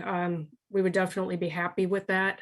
Hopefully we could live within it, but as I said, we're already over the 200,000 now. And, we still have, I would say the whole month of December, because we haven't paid for any in December yet, I'm sure. And, when you go down to the next one, toxicology, I could talk about that now, or I could talk about On it. this then. one. Okay, please, all right. Okay. Mr. Griffith, do you have a comment? Yeah, the comment that I have is, Mr. Hackett's submitted the budget with that number in it. We're at 204,000. We still have a couple of weeks to go, not a couple of months. As of right now, he's at 204. I think Ms. McDermott's is reasonable. I won't support 240 because I think Mr. Hackett's at 200. Maybe we should reconsider the amendment, make it 220. But Mr. Hackett knows what his expenses are, first of all. Second of all, I don't know why we don't have a forensic coroner on property. We're spending an awful lot of money here in the county just for forensic exams and toxicology, where if we had a coroner, an actual coroner doctor, we would be able to eliminate a good part of that. So I'm not going to support any of that increase on that amendment. He had time to submit that and place his argument, and he did make a statement that he thought he needed more, but he didn't say he wanted more at budget time, so. Okay, if I could just answer to that, Mr. Hacken did submit a higher amount, but it got cut down as part of the no tax increase budget. So he did ask for more, but what came to council was not what he had requested. Any other members of council? Just one more. Sure. Wait a minute. Mr. Hostin, Ms. Saban, please. I really appreciate what Mr. Griffith said. He's absolutely right. A lot of these are 11th hour additions. Mr. Aiken, he was here in the flesh. I was virtual, but he was here speaking about all these issues. We go around this every year, and I'm looking at the budget itself. Forensic examinations here. Forensic exams, yes, 599.22. So 2021, the actual, that's this year, isn't it? The adopted budget was 140,000 in 2020. And this year it was 200,000. So it's already increased. 60, I'm just trying to do the quick math there.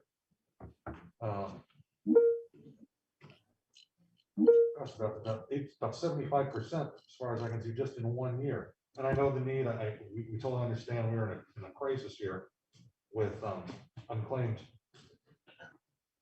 with what the coroner's office deals with. I'll leave it at that. But he was here and he talked about all this. And if I could too, Mr. Chair, Mr. Griffith talks about this as well. Mrs. Howe brought this up too. I'm looking at later in the budget, the prison wants $100,000. I know that's relevant to the discussion. I know. For kitchen and groceries. Focus on this one.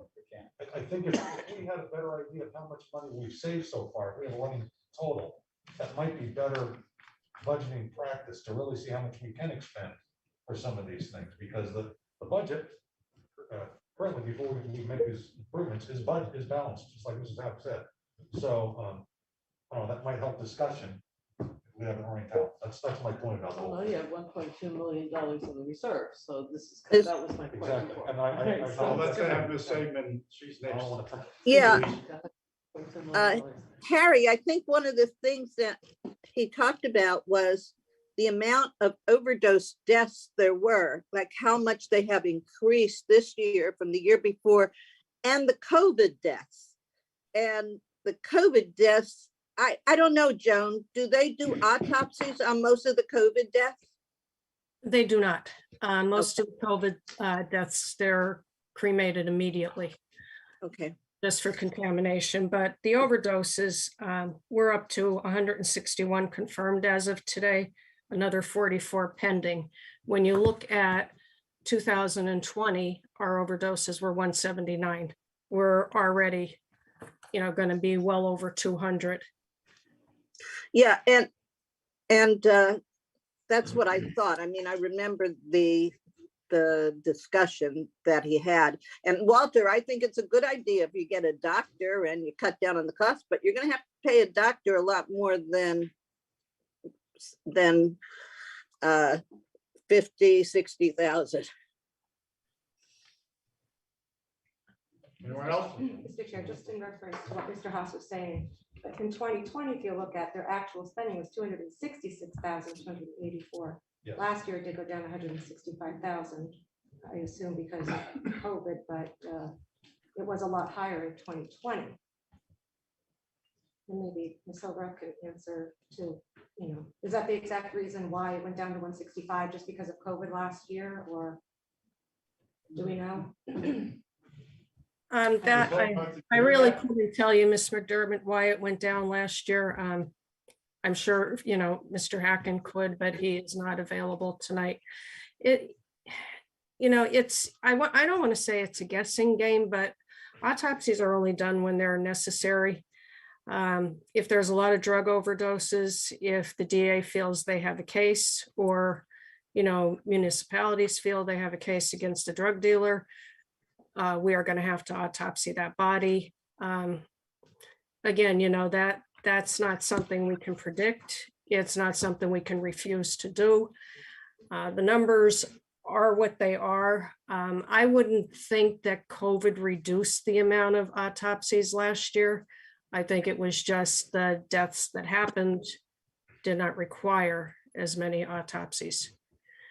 This year, there's a lot of overdoses this year, just like I said. And if there's any chance of prosecution, we're autopsying those bodies, along with, further toxicology. It definitely adds to our expenses. To not do it would be a disservice to the community.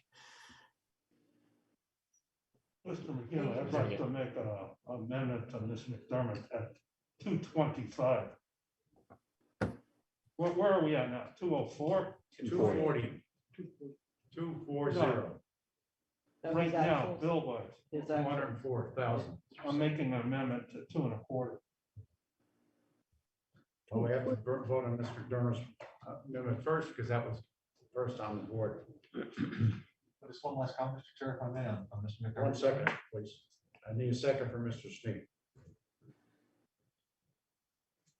I'll second it. Nobody else will, just to get it on the board. Yep, go ahead, Ms. Ross. I mean, look, Ms. Hilbert is correct, and these figures are always empirical. It's just like when we talked about assessment cases when they come before the county. It goes up and down. Clearly, fentanyl deaths still, it's an increasing problem, but some years it's just less than others. And if the deaths are related to COVID, then actually in 2021, we could have used the CARES Act fund, which I'm not thinking Mr. Swett might go answer that one. It's an acceptable use from the original CARES Act funds, if we still have funds for that, if it was COVID related. So, I mean, to pay this past year, you could think about that. But again, this is like shooting in the dark. And I think the director was here. We had the debate at that point, and now he's not here to lobby his case. The previous director, I remember we worked back and forth with him as well, and he begrudgingly took a lot of the cuts in the department, knowing full well the council would transfer monies if it was needed. That was if you recall members who were here before, that was the case. So I think if there's a need next year, and it gets to be the fourth quarter of the year, and monies that they need 40,000 or even 25,000, I think the council would clearly make that transfer. It's clearly a need. It's in the purview of the new council. I'd just say keep the budget line as is. I could. Anyone else? Mr. Urban? Joan, you were basically saying that there were 44 pending, and obviously the year is still not out yet. What's the average cost of an autopsy, and how many do you anticipate out of that 44 to be completed? Autopsies, those 44, if they were going to be autopsied, they already are. We are waiting on toxicology results back on them. So if they were going to be autopsied, they already have been. The average cost, excuse me? I mean, you don't know if they were autopsied or just through the tox part of it. All of those, no, not each individual case. It depends. It depends on if there's, a chance of prosecution. I mean, either way, we do toxicology on all the overdoses. The autopsies are done if there's a chance of prosecution or a question of how they really died, if it was an overdose or not. Can we hone that process in a little bit better with maybe the DA to try to get a gauge on what what their thinking is, or trying to get a better or clearer number on how many people are gonna be autopsied. You know, if you're going through a tox, you know, for everyone, that's one thing, that's a fixed cost, right? But if you don't have to cut every body open in a sense, and you don't know that figure, I mean, yeah, just to throw out a 44 pending, I don't think all 100% of those are going to be autopsied. So Well, there has no. to be a certain percentage that Right, the but DA that- has an idea of what they're going to prosecute. So I think coming back with a realistic number would be prudent. You know, not just 44 throw it out there that there's 44 pending. The 44 pending has nothing to do with forensics. That is what is pending on overdose deaths. So it's pending the results of the toxicology. Okay. That doesn't have anything to do with the autopsies. Right, but there, wouldn't there be a percentage that you would think that would be autopsy though? I mean, based on a track record or some type of history with the county? I would not put a percentage out there. I mean, it's one of these things where you want 100% of the funding 100% of the time again for 100% of the cases, where we know 100% of the cases aren't always autopsy. You know, I mean, I think you need some just better financial skills as far as honing in on like the proper amounts. I mean, I understand, okay, if we're at 204 right now, 220, 225 sounds like a better number, 280's over the mark. And if we, you know, if we ever need to go there, we obviously. It's up to transfer the that DA. money. We don't do them if there's. Well, that's why I'm saying you have that conversation with the DA. Did I not say that? You know, to open I'm up the sorry, dialogue, so we have a better gauge, you know, in getting that number more perfect. I mean, we shouldn't be here, obviously, at the 11th hour doing this right now, but we are, you know, so the questions are being asked. So I'm just trying to get you to think a little bit differently in the future, you know, to have a little bit more clarity and color to the number that you bring to council. I mean, I don't like the fact that the county manager is going to cut something when you know that you've already spent maybe 204 and you have so many in the pipeline. And based on the history and the trend in Luzerne County hasn't gone down, it's actually gone up, which is, you know, it's a travesty in itself. But, you know, I think we should have an idea of what the fixed costs are for each one of these. And at what point would it behoove us to go out and hire a forensic pathologist and not outsource all of this, you know, in the tune of $300K? I think we can find a pretty good doctor at, you know, somewhere in the $250,000 range at that point. I don't totally disagree. Mr. Chair, follow the question. Well, I would like to make a comment and certainly I'll call the question. Number one, I agree that I think these amendments were ill-timed as far as when they arrived here for the council to make a decision.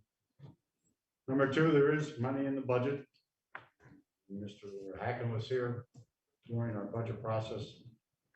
He made his case. We still agreed with the $200,000, and that's where I think we should be. If indeed they feel at some point next year that it has to be adjusted, then they can come back to the new council and ask for that change. So at this point, I will not be supporting any of the amendments. I feel that we should stay with the budget that has been presented to us. Roll call on $240,000. Ms. McDermott made that motion. Ms. Hoff made the second. Mr. Perry, No. Ms. Radel, No. Ms. Sedman, No. Mr. Shnee, No. Mr. Urban, No. Mr. Vogt, No. Mr. Griffin, No. Mr. Hawes, No. Ms. Howe, No. Ms. McDermott, No. Mr. McGinley. No. I'll withdraw my motion. Mr. Snee withdraws his motion and I make a second. I'll withdraw that. Moving on to the next amendment that was presented. Coroner's toxology increased from 90,000 to 100,000, which is a $10,000 additional expense. Mr. McGinley, did I give a point of order on that? We never voted that up or down on the increase from 200 to 280. We only voted on the amendment. So did you want to call the vote? We took that off. So we took that off altogether. We're not going to vote on it at all. I thought we took that off and that's why we went to 240. Am I correct or am I? Yeah, we did vote on it. We did. From 200 to 280, we voted on that? I thought we just voted on the amendment. We voted on the amendment for One Mr. second. Chairman. Just wanted to check her notes here. No, we only did the 240. We only did the 240. Right, so we need We to vote on, amended the 280 to 240. Yeah, it was amendment from the 280 to 240. I thought we voted down the 280. The notes say no. Okay, no, take your word for it. It was long enough ago that I really can't tell you. Yeah, because then I thought we were. but do we have gonna to, do we have to vote on what's on the agenda, Mr. McGinley, or no? Nobody made a motion. Nobody made a motion for the 280. There was no second. motion. That's what There happened. was no Okay. motion. All right, very good. And Thank that's you. why We were we ready to didn't have a move vote. on and then we went back. to Right? Okay. Okay. All right, very Everybody good. agree on that now? Yes. Okay, Thank you. well, point of clarification that we should, make sure we have it in the book, so to speak. Again, we're going down the corner, toxology increase from 90,000 to 100,000, which is $10,000 additional. We have a motion. So moved, Sheila. Ms. Seaman, do we have a second?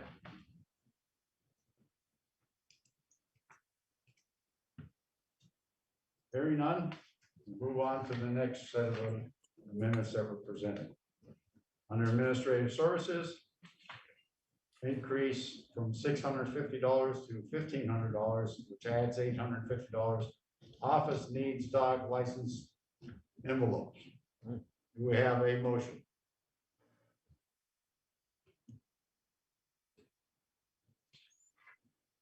Hearing none, we're moving to the next one. Increase from 500 to 15,500 at $15,000. This is for dog license notices in 2020. Actual were paid and went over budget. The payment is due every year to the budget, so the budget is short for 2022, $15,000. Do we have a motion? Chairman Ginley, would I be able to respond to that? We don't have a motion, so we don't have any question yet. I'll make a motion, just so we can hear a comment on it. Okay, do we have a second? I'll second just to. Ms. McDermott, now you make a comment, Mr. Gavin. Thank you, Chairman McGinley. The reason that we've asked for these amendments, they did come up after I was put into this position.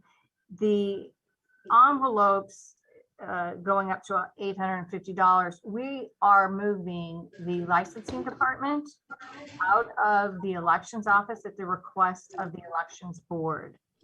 The licensing department was borrowing or using envelopes from the elections department. They weren't using their own. They didn't have it in their budget, so they would just use some of the office supplies that were there for elections. With them not being in the election office anymore, we needed to increase their budget. As far as the dog license notices, going from 500 to 50,500, that's something that has been an incurred expense that I know of since 2020. That amendment did not get any motion, so you're. Oh, okay, sorry. Okay, so what you're saying is they were using office supplies from the election department. Correct. Yes. Okay. We have a motion by Ms. Howe, second by Ms. McDermott. Do we have other questions? I have a question. Go ahead. Ms. Gavlik, how many people actually get the notices in the mail? Because I get it via email and that's how I paid mine. So how many people actually do get them in the mail? Well, we mail out 27,200 postcards. And we do have a vendor that does that for us. And then as they process, they send out from the office, the actual license, around 20,000 from what the licensing department has said. Okay, so it's for the actual license, which I did receive in the mail today. So That's that's right. what the envelope is used for. Okay. Yes. All right. Anyone else? McGinley? Yes. It says dog license notices. It says it's for dog license notices, not dog license itself. This is for the notices. So which is it for? Is it for the license or is it for the one above that we did not get a second on was for the license? One above was the envelopes. Envelope. For the dog license, Right. This one is for dog license notices. Right. And to Ms. McDermott's point, I get my notice via email as well. So, and this 27,200, how much money do we get reimbursed from the state to compensate us for that? Because we don't get to keep all that money, the dog licensing. There's only a portion of it that we get to keep. The rest of it goes to the state. And they should be reimbursing us back for that expense. Brian, do you happen to know what they reimburse? Yeah, Mr. Griffith, I believe you're correct that it's close to revenue neutral. As we said before, we always want to show the revenue and the expense.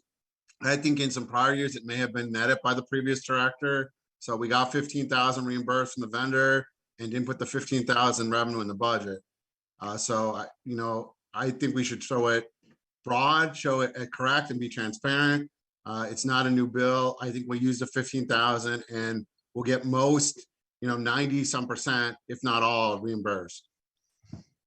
So where was the money being reimbursed to in previous years then? Because we budgeted $650, $500 for 2022 and 2021.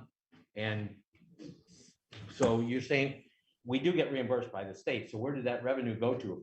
If it's revenue neutral, as you just stated, where did that revenue go to that we were reimbursed if we were using the envelopes from the Bureau of Elections?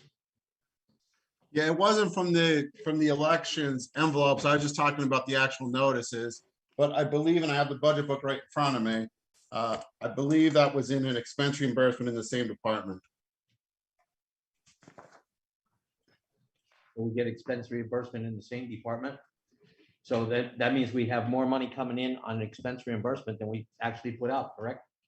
If we're putting out for 27,000 envelopes, we should have quite a bit of money in expense reimbursement. And obviously we only spent $500 in envelopes. So where did the extra money go? So my understanding is that we paid, as you see, we're over budget by the 15,000, that we get the 15,000 back. I could look in New World if you give me a second. Because the budget's reflecting 28,000 for dog license commissions. So I'm assuming dog license postage is the $15,000 line that we get revenue from, which is $415.25. So we're getting revenue of $15,000 from the state for dog license postage. And I'm assuming, maybe incorrectly, the dog license commission for the 28,000 might be the reimbursement for the envelopes. So if we're getting that, we're getting close to $43,000 in reimbursement from the state for dog licenses. And we're showing in the budget that we're spending $500. So it looks like we don't get reimbursed for the envelopes that we get the check from the state for the 15,000 that's not in there. That's what it looks like to me. So the 15,000 we pay, and then we get almost that exact amount reimbursed by the state. But again, it should really be in the revenue and expense in that department, in the licensing department. Yeah. So it's basically neutral transaction. Yes, I would add that to the expense reimbursement and not take that one from the reserve for the 15,000. Put it in the expense line and add it to the expense reimbursement for the same amount. So which line item is expense reimbursement on that one? I'm sorry, Brian. Oh, I see it, 460.28. We have $0 allocated in expense reimbursement. So we're gonna have to change that line item, is what you're saying, to allocate for the 15,500 that we're trying to allocate through the budget here? Yes, I'm saying to change the revenue and the expense for that 15,000. If council is going to vote for it, not to take it from the reserve, that it would be revenue neutral. We'd add to the revenue and add to the expense for the 15,000. And I think that goes to some of the other issues that we're having is cost allocations of expenses, and I won't get into that, but I think we need to do a better job of cost allocation for departments, especially for IT and other licensing things that we do. The department should be responsible for that cost as opposed to one department. So I'm not going to go off track too far on that because we have a lot of things to do, but I certainly understand what you're saying. It's a revenue neutral thing, but again, this budget's been out since October. I don't understand why that wasn't taken care of in the front end, so. Okay, Ms. Hawk, you still making a motion? Yes. Ms. McDermott, second. Yes. Motion is to approve the $15,000 additional expense in that line item or notices, dog license notices. Vote yes, the $15,000 will be added. Vote no, doesn't get added. Roll call. Ms. Radel, No. Sedman, No. Mr. Snead. No. Mr. Urban, No. Mr. Vogt, No. Mr. Griffith, No. Mr. Haas, No. Ms. Howe, Yes. Ms. McDermott, No. Mr. Perry, Yes. Mr. McGinley. No. 3 yes, 9 no. Fails. Moving down to the next item. Liability casualty. This is a part of our insurance. Of course, you know, when the draft budget is presented, they have some kind of estimate. Closer to the end of the year, you get a better estimate of what the church cost will be. You can see the new estimate is $22,050 more based on the information from the broker. We have a motion in regards to liability and casualty. So moved. Ms. Howe, do we have a second? Second. Mr. Perry is first. Okay. Second. Everybody understand? The vote yes, $22,050 will be added into the insurance cost. Could I add the second one, the next item to that too, because that's also from the broker. Yes, you may if you want. Okay. Let's go down. This is the auto insurance. Yes. The original estimate, 126,816, new estimate, 132,616, which is an additional $3,200. And again, this is from the broker. As you get close to the end of the year, some of that becomes more evident. Ms. Hawk, you're making that motion also? Yes. Well, I'd like to make one motion for both of them. Okay, Mr. Perry, you want to make the second for both? We're good with that? Everybody understand? $22,050 on liability casualty, $3,200 on the auto. So you're talking about $25,250 total. Okay? Vote yes, that's added to the budget. Vote no, it's not added. Roll call. Ms. Sedman, Yes. Mr. Snead, Yes. Urban, No. Mr. Vogt, Yes. Mr. Griffith, No. Mr. Haas, No. Ms. Howe, Yes. McDermott, Yes. Mr. Perry, Yes. Ms. Radel, Yes. Mr. McGinley. Yes, 8 yes, 3 no. both amendments passed. Ms. Howe? Yes, the next one item is the amendment that I sent about moving the money from the reserve to the capital fund. But as I said before, I'm really not in favor of moving the money out of the reserve. You So want to I'm withdraw not, that? I'm not going to make this motion, no. Thank you. Mr. Urban?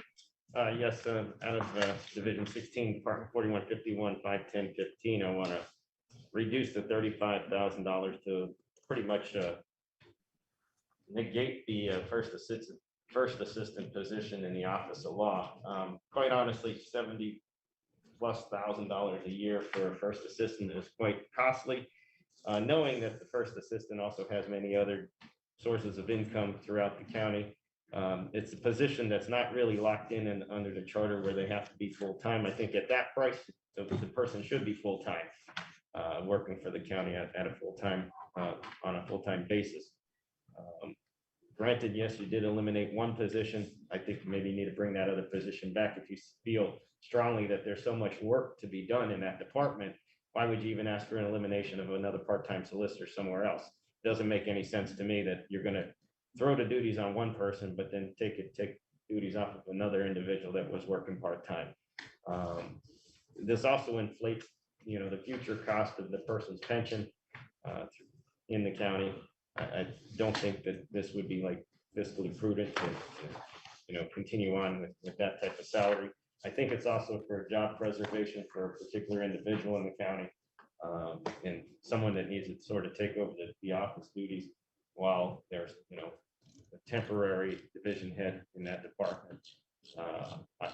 I don't agree with a lot of it because, you know, the past resolution that made the currently the acting county manager, the chief solicitor to the county, or the head of the office of law, that resolution was never negated by any action of this council. So, you know, quite honestly, a confirmation, in my opinion, should still stand because it was a resolution at the time. There was no caveat saying that if you take the acting county manager position, you're going to give up in totality the, you know, sort of the chief solicitor position at all. So, you know, that's the whole reason why I've been abstaining from a lot of these votes, seemingly a lot of conflict of interest. At one point, you're, as the county manager, you are the head of the office of law. No matter what, whoever you put in there is just a figurehead. At the end of the day, you're executing documents that you probably once negotiated. You know, now you have the power of the pen to write the check out, or at least sign the check for the office that's actually negotiating the contract. And you're still intimately involved, no matter what people say. You still work here. You're the chief executive officer of this county. You know what goes on. I don't think one could really remove themselves farly from that process. You know, Making a motion. yeah, make that motion. We have a second? I'll second, Mr. Chairman. Mr. Haas. Everybody understanding, you vote for the motion, $35,000 is removed from the office of law, first assistant position, and it allows to restore the position that was eliminated in order for the first position to be filled at this time. Mr. Smigiel, only on the question, if I could, real briefly. I think Mr. Haas was first. Oh, I'm sorry. I'll defer to Mr. Griffin first. Okay. I just want to say that the solicitor full-time positions, we have 3 of those in the office of law.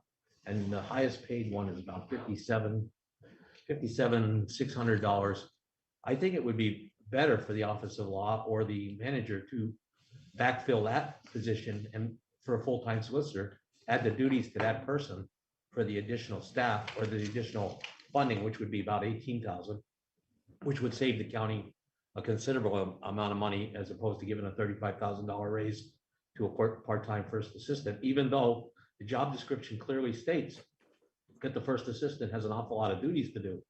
And, you know, I don't know how a part-time first assistant can get those kind of duties done based on the job description that was sent to us by the office of law. So I think that we could probably, and with benefits, it comes to $95,540 with benefits. That's the total cost for that position.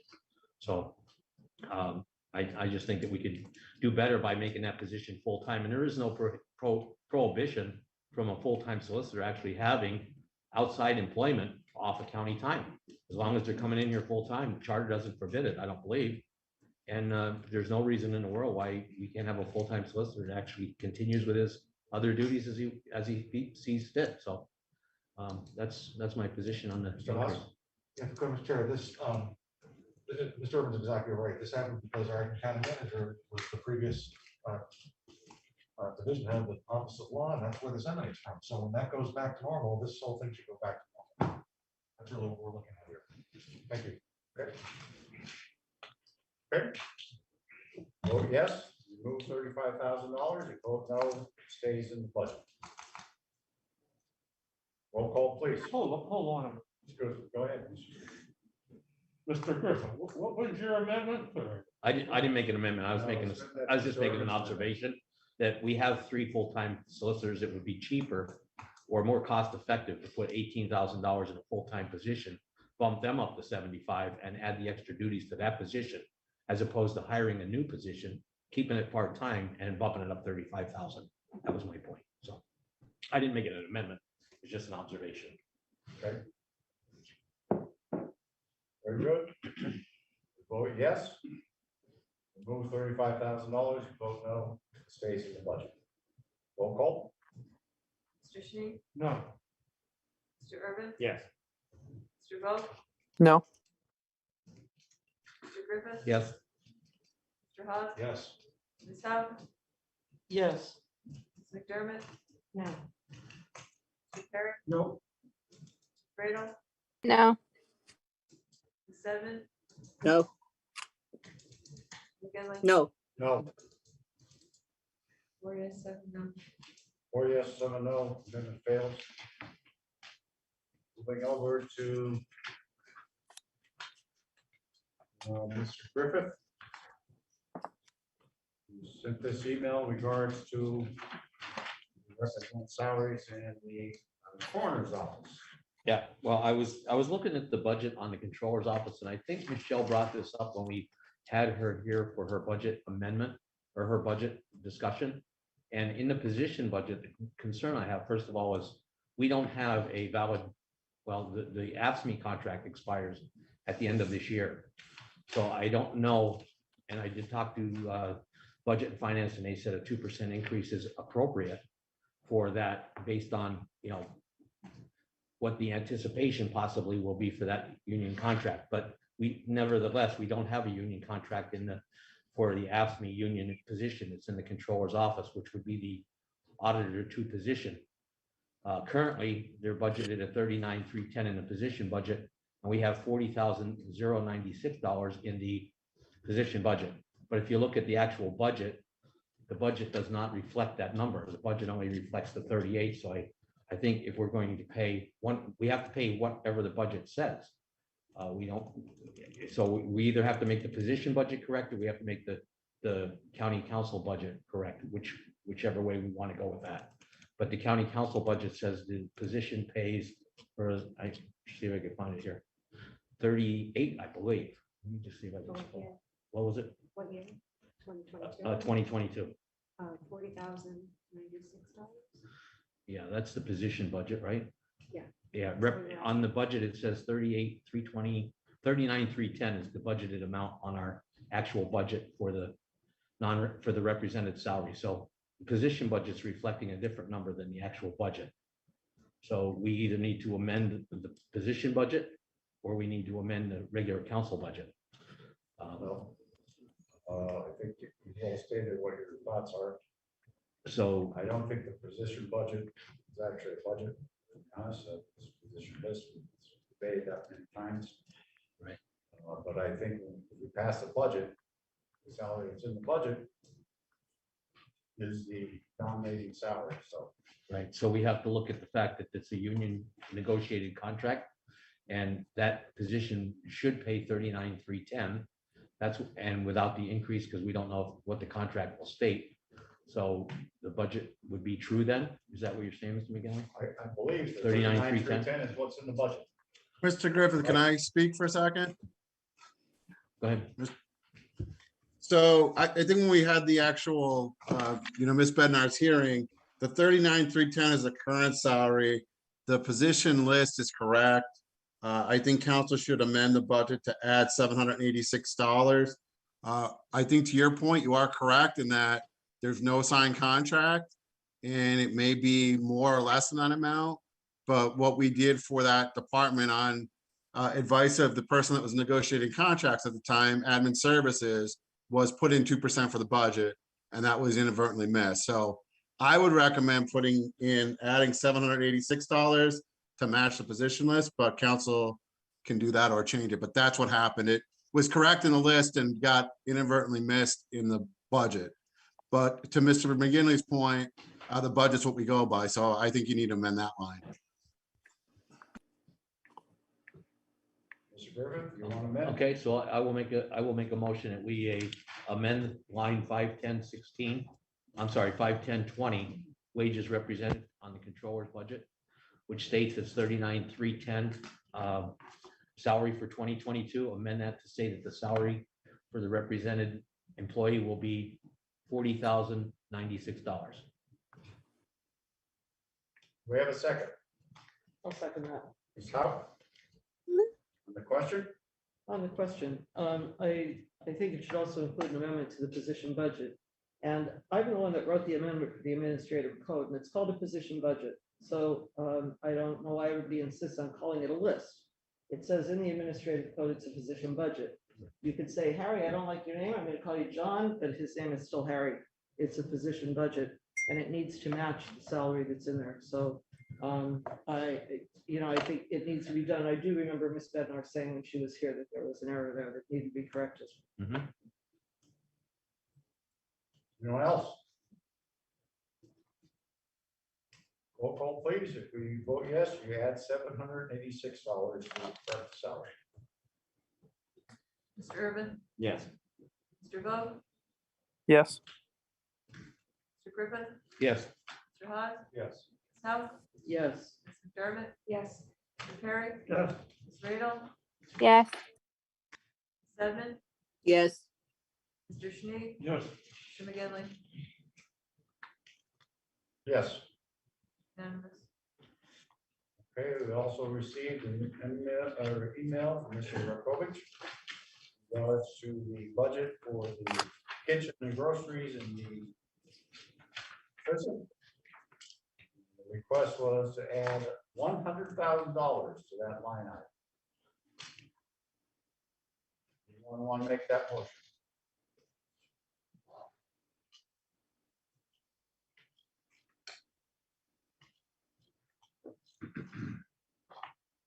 Anyone who would like to make that motion? No motion? Mr. Sweats? Mr. Sweats, you're muted.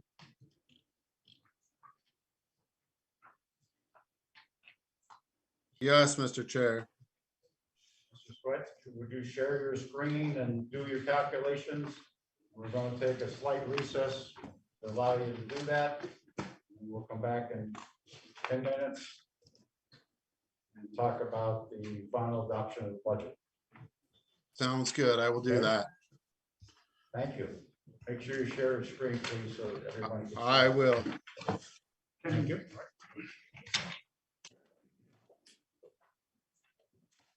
How many minutes, Mr. McGinley? 10 minutes. 10 minutes, okay. thank Yeah, you. that should give them enough time to get everything. Okay, very good. Run the calculations.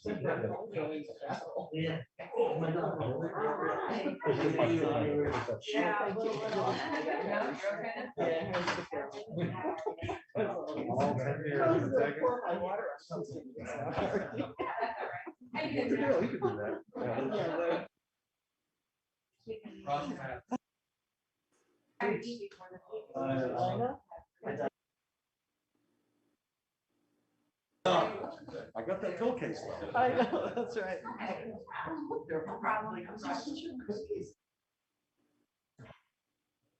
I'm not taking.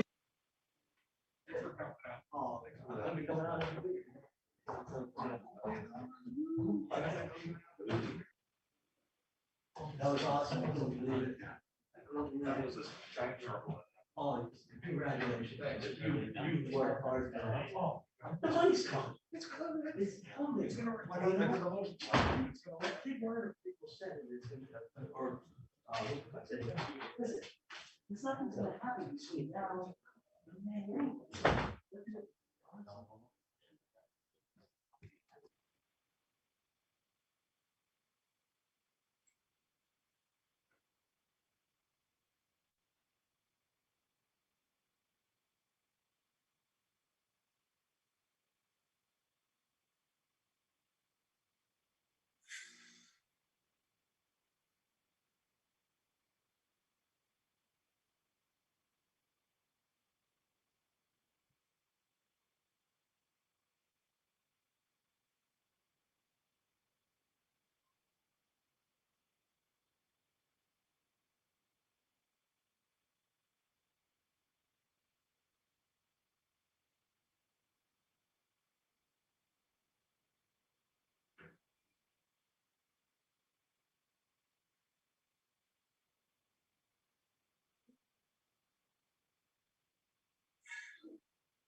down here to the left, that's the video. Those are on.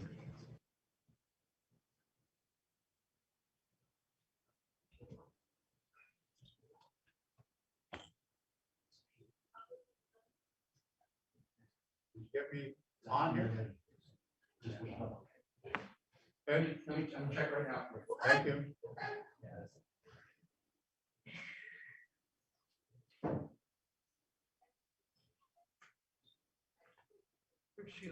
She lives house in the corner. Yeah, she's there. Oh, she need me to. We'll see Steve Rudder in something there at one point. It's not- Coming in her glasses. No, she's getting supposedly tomorrow. Yeah, the root, those new contacts. That's She told me very supposedly tomorrow. expensive. Fitter. She's having real trouble. Yeah, she can't drive. No. Neither can rebuild it. No, Ramona has troubles too. She has, she's gone for surgery, I think. Yeah.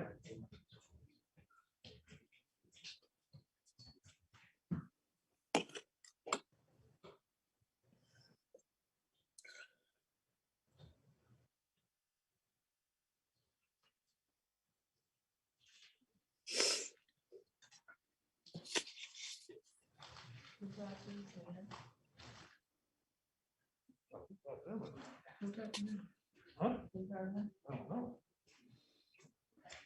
Brian? Brian? Lisa's son. Yeah, I'm done. I don't know if you could see it or not. Can you see it, Mr. Chair? I can't. I can't see it, but we need a millage. Mr. I do have that. That's 6.1696.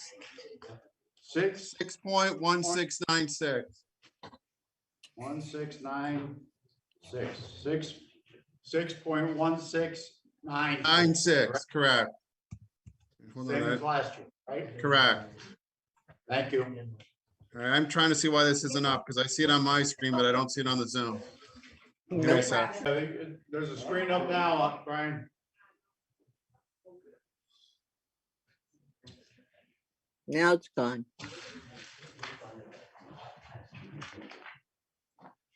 It's gone again. Yeah, it is gone. You're right.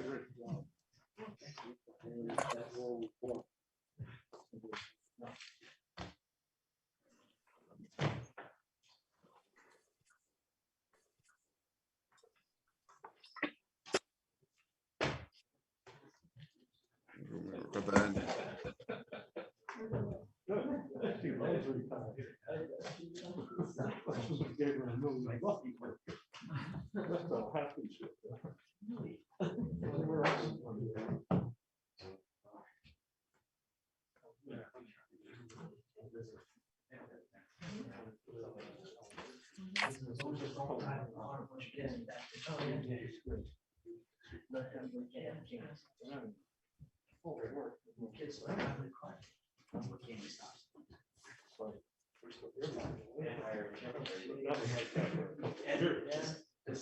Yeah, so she's happy.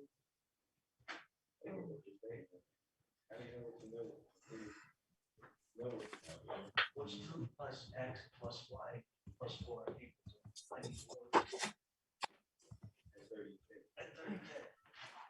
Hey, what's up?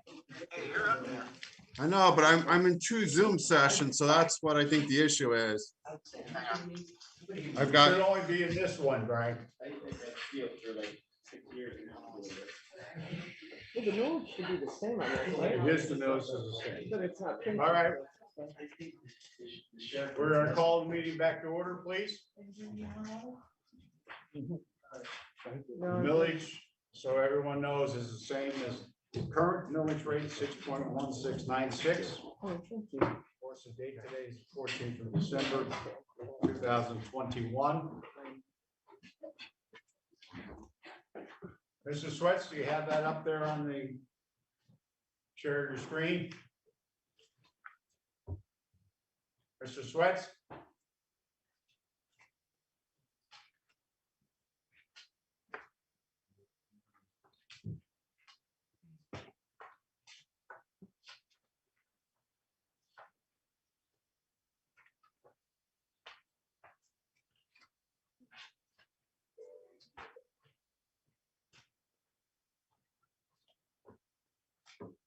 Mr. Swets. Sorry, excuse me, he doesn't have audio at the moment. He doesn't have what? He doesn't have any audio at the moment.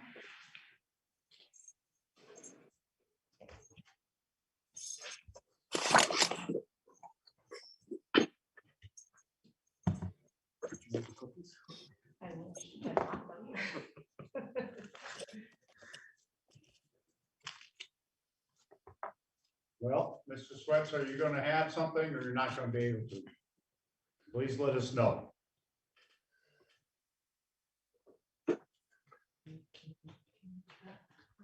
Excuse me? Chat with you at least to give you an answer. I'm texting him now. He's working through it here. He may be calling in. That would be nice. Okay.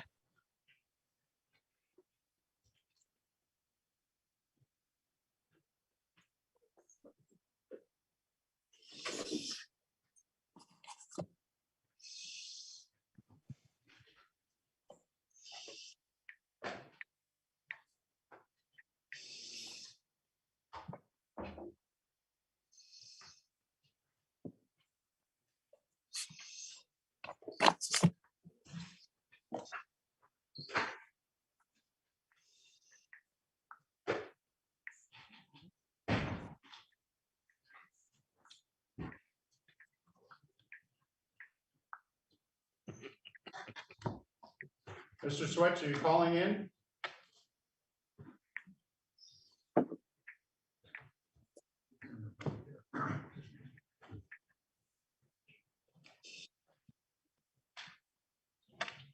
He is going to call in. Tell him to do it now, please.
Ms. Kirkmo, could you give us the numbers, please?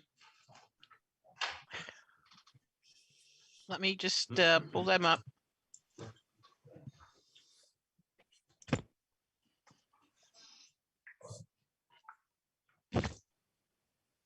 I can't move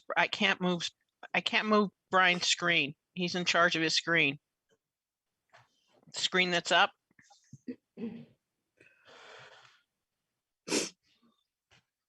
I'm going to try to get Danielle. She may have the numbers. But I can't, I have no control over his screen. Please get Danielle, please. Yep, one moment.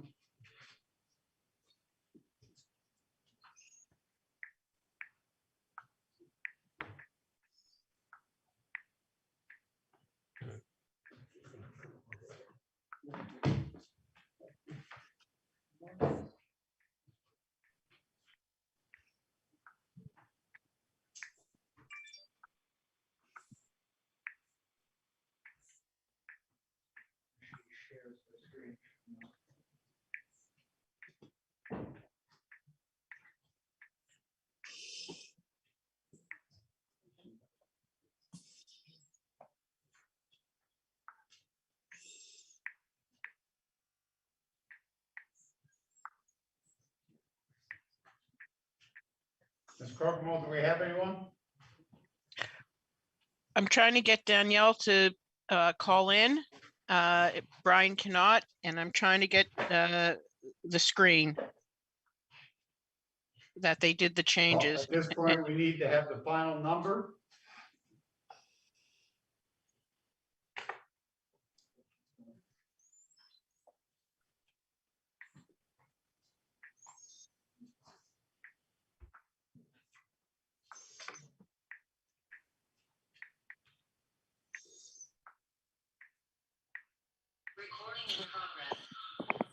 Okay,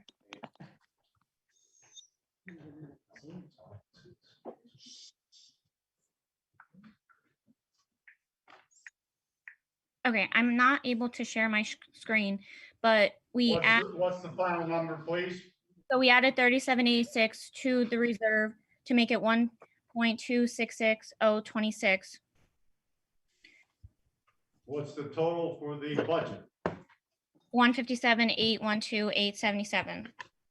Repeat that one more time. 157,812,877. 877. The reserve is 1.26. Yeah, 1.266026. Thank you. Okay. Do we have a motion to adopt the budget as presented? 157,812,877. So moved. We need the millage rate in there. Yes, and I already put it in 6.1696. Okay, but I think. it That's the needs to be- same as last year. It was just a matter of It putting needs it to be in. part of the motion, though, I think. 6 point what? Well, it is part of the motion because it's part of the ordinance. Okay. 0.1696. 6.1696, same as the current millage. Okay, do we have a motion, Mr. Perry? Do we have a second for Mr. Second. Perry? Mr. Sneed. On the question.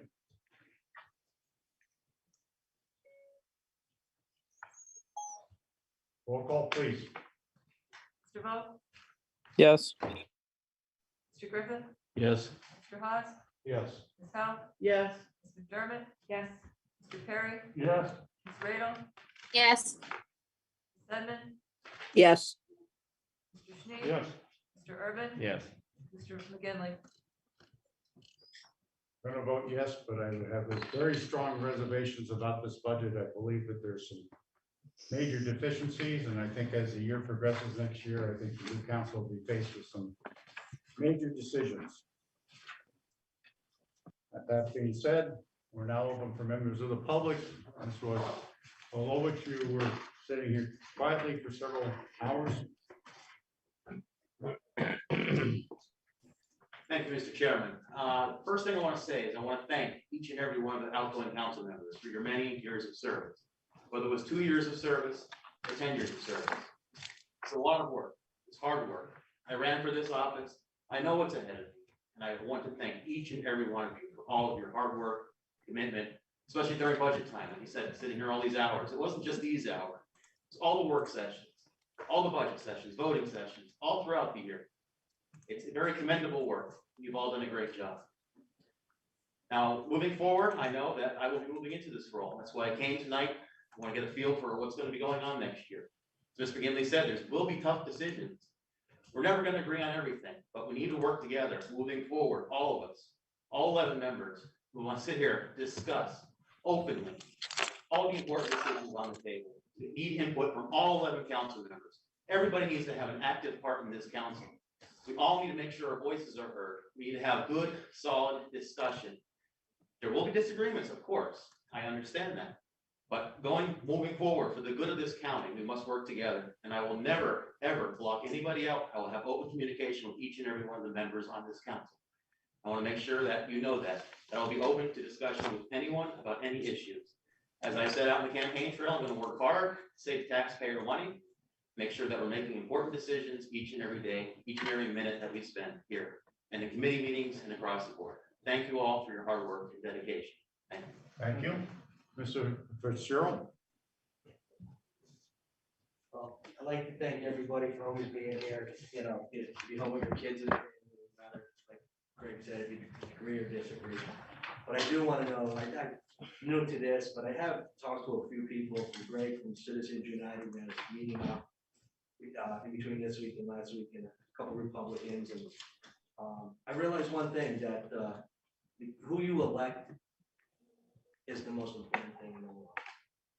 Because you guys make the decisions for every citizen in Luzerne County. And that has consequences. And this year was a backlash, a lot of bad consequences. Normally that this is a 2-to-1 Democratic county. And it was a red wave. A lot of Democrats said they just can't take it anymore. Can't stand. People on the strippers told us send the money away. They want fiscal conservatives. They want people to work within budgets. They want people to lower budgets. They don't want to increase budgets. That's what they said at the polls. So everyone I voted for and everybody else in this county that's coming in, including Greg, which I assume you're a fiscal conservative, we expect that. We expect fiscal conservatives. Because he's been in the next position. After since the new commissioners are going to come in, and I pray to God that they do what they said they were going to do. I pray to God that the Republicans stay conservative. I also pray that we hire a county manager. Saying that that's not from within. We need to scrap everything. It's been between corruption, spending money that we don't have, a lot of different issues. We need to hire someone from out of the county, someone that doesn't hire their friends and family, someone that doesn't have nepotism or favorites, or hire a buddy at a bigger cost when we could get someone at a lower cost. This has got to stop. Luzerne County Citizens United, a lot of other people, I will be here every week. And I'm gonna get a lot more people starting to come here every week. And we're gonna watch, and we're gonna see who stays true to their word, is fiscally responsible, and works for the taxpayers of Luzerne County and not our friends and family in this courthouse and every other place that's hired and fired around here. So again, I thank you all for your time. We all have differences of opinion, but the citizens of Luzerne County have spoken. We need to get these fiscally conservative. Thank you very much. Thank you. We're open for members of the public who may be online viewing the meeting. Mr. McGinley, this is Mark Rabel speaking. Go ahead, Mr. Rabel. Thank you, Mr. McGinley. First of all, I'd like to thank the outgoing council members, Sheila Seidman and Matt Vogt, for their time and service. It's not an easy thing, but to serve, but I commend them for their attempt to make Luzerne County a better place. We have disagreements, but I respect them as I respect the two outgoing members, Harry Haas and Linda Hauk, who I've spoken in front of for the past 10 years. Harry Haas, I would add, Mr. Chairman, to the proclamation that Harry Haas brought together the state legislators who serve our county to answer questions by the county council, county administration, and the residents for the two legislative roundtable discussions as chair of the legislative committee. I would like, if that could be added. And also I would add that Harry Haas, while putting together the Blighted Property Committee, went on the same road trips that I took to other counties, municipalities, and the state, as everyone has heard about his trips to the CCAP conferences to learn about dealing with blight and to improve the quality of life in our county.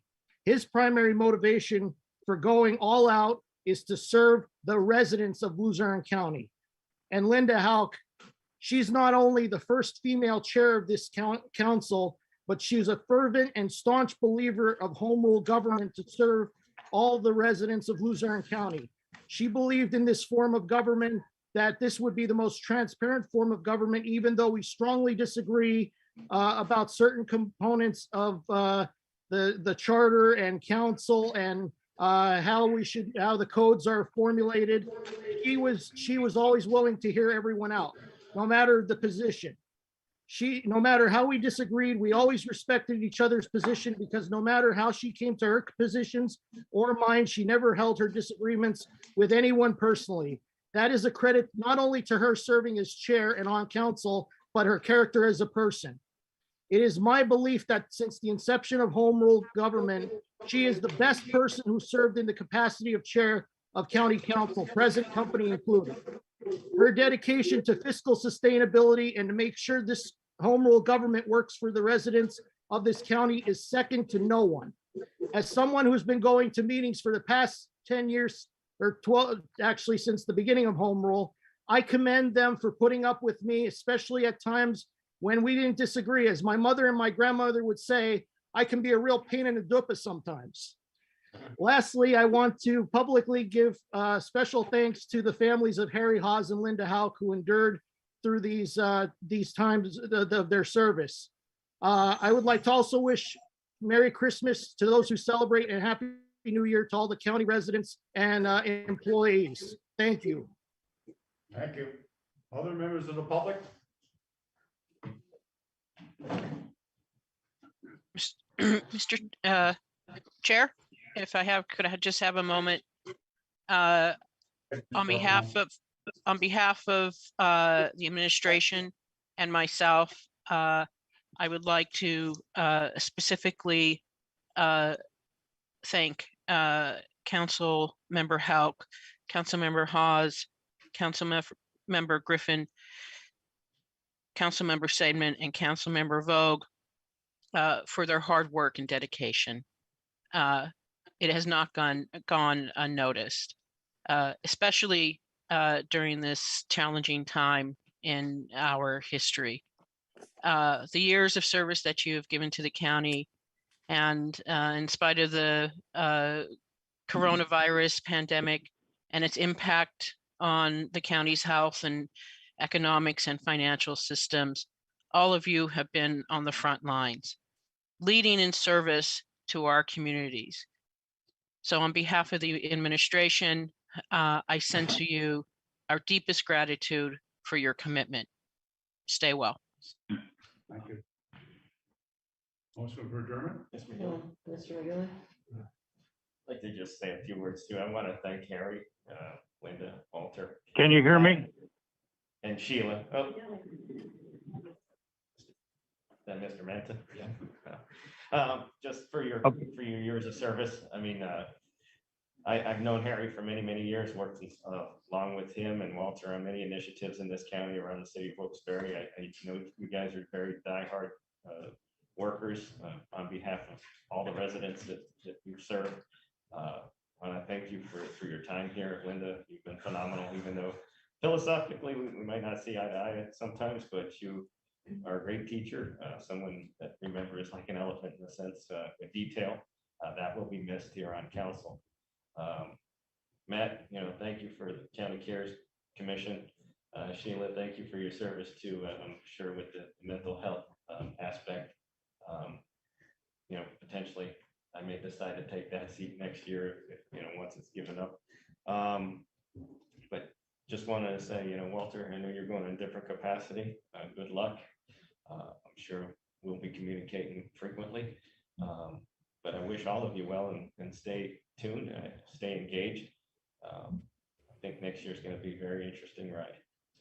Thank you. Yeah, I just have a few comments. It's been quite a decade, and I know you're all surprised, but I have a few words to close it out. First of all, I want to thank the voters of Luzerne County for putting their faith in me in 2011 and electing me the first home rule council.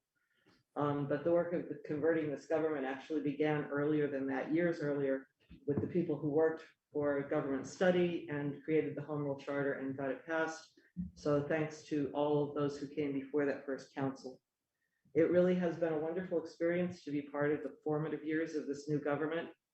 We've had long meetings, late nights, lots of hard work, but it is worth it. What we have is a government that's accessible to more people than ever before. It's messy at times, yes, but the messiness is what keeps us transparent and open to public scrutiny. We have checks and balances now between executive and legislative branches, and we have enough council members that many county voices are represented and heard.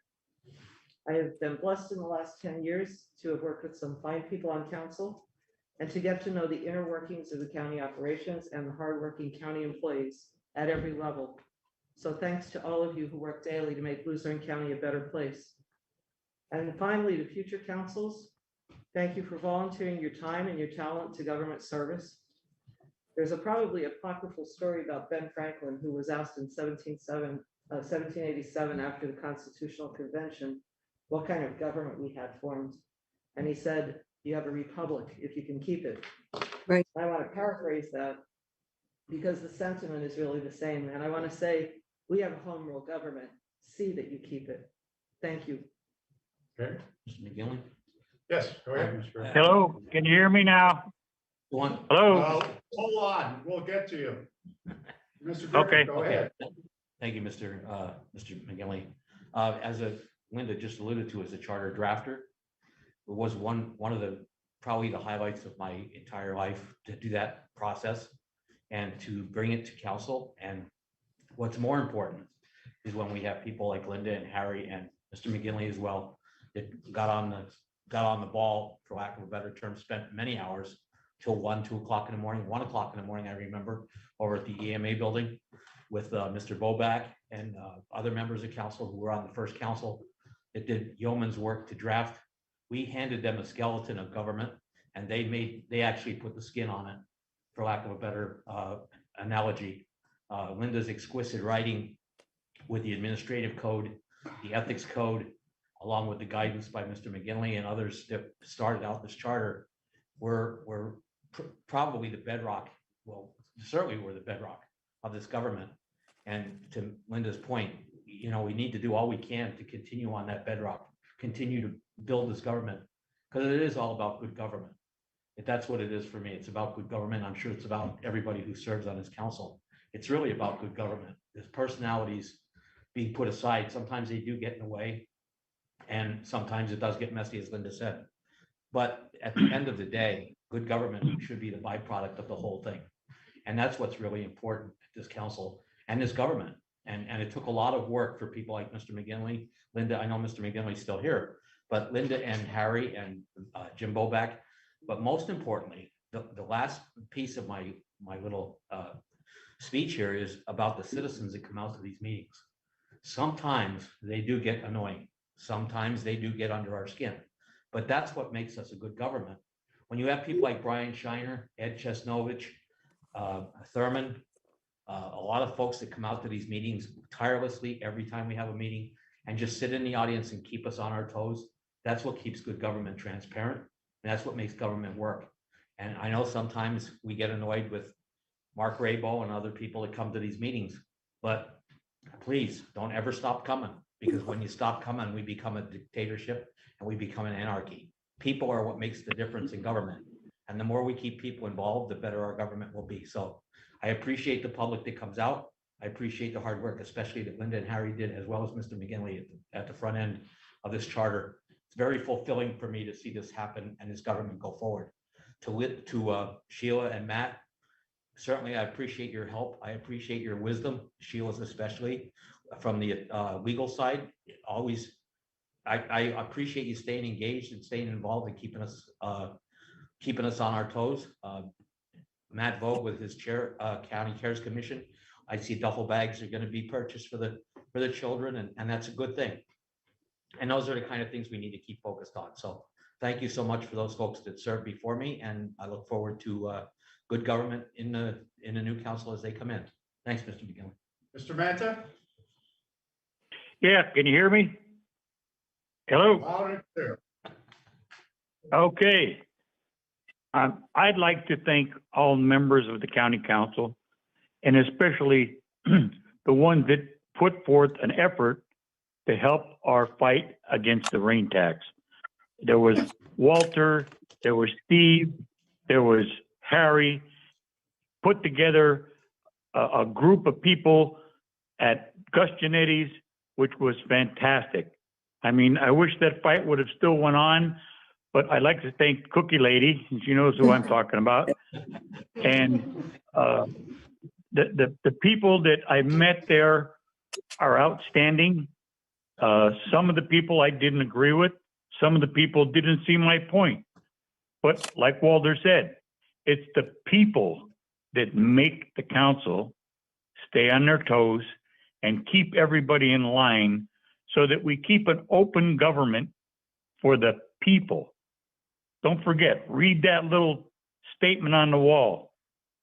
We, the people, are supporting you to be transparent with us, to keep the government in check. So I would like to wish everybody a Merry Christmas, a Happy New Year, Happy Kwanzaa, Buona Natale, Feliz Navidad, and if I missed one, I'm sorry. And you all have a good evening, and we'll talk to you again. Bye. Okay. We have a motion for adjournment. I could too, Mr. Chair? Yes, Mr. Ross. Please, thank you. Hey, I'm the happiest guy in Luzerne County tonight. I will not be back. I will not be. And really, I just want to. Well, we still have another 2 weeks, so I know, hopefully we have I'll be a. on the email. But really, thank you, people, Luzerne County. I thoroughly enjoyed my time on council here, and you know, without this, I would have never seen places like New Columbus or Black Creek Township or Jeddo. All these places that I got to meet fantastic people, nuggets that should be celebrated, right? Most people just don't know about. So it was really great seeing people from all over the county, and nice to go in places than just the interstate. But really thank the people. I think the staff here, there's so many hardworking people here, and we fight this battle. There's this impression out there that somehow everybody's a slacker in county government. They're not doing their job. That's really just not the case. Really want to appreciate the staff. I've seen just about every department here. Been in the jail, the corrections officers do a tough job. Children and youth workers, tough job. And there's just never enough money around. But really hats off to the staff here. You really do some wonderful things. I think successes we had here. We cut this debt in half in 10 years through the collective effort of the people that showed up, like Walter talked about, the staff, the county council people here, suggestions from staff. I just wish the state and the federal government could do that. They're going the opposite direction, which is frankly scaring me. When we took over, every man, woman, and child owed like $3,000 to Luzerne County debt. And now we're getting that down to almost like $1,000. And, you know, when I were talking, my daughter was getting born before I started here, and she's still going to pay some debt when she gets to be 18 here. That's how much debt we had here. What terrifies me is the federal government and these hyper liberal people there that just don't understand what made America truly strong and unique. And I ran for this because I thought we could get a grasp on at least the local government. I think we have. I think we have. But it takes continual vigilance and effort. And that's why I've been very passionate these past couple of years, because we made a lot of bad decisions, frankly. This budget, I think we skirted a tough one, but we still left a lot of money on the table. And I think a lot more efficiencies can be done. There's still way too much politics here. And I don't want to make that personal, but it really needs to change. There's too much at stake in our country. And this is the best place to live. Luzerne County is the best place to live. So I came back here, and it's worth fighting for. So I just had a couple other things written down here. I had a few regrets, but really, I'm just so grateful because I learned so much about human nature. And that's what the nature of this job is. Working with people, being able to talk with people, even when you disagree. But even, you know, with the governor and how he, that year that he held the budget up for 9 months and made us pay for it, that broke me. That broke trust that I have in these higher elected people. And I wish I regret being a little more naive and a little more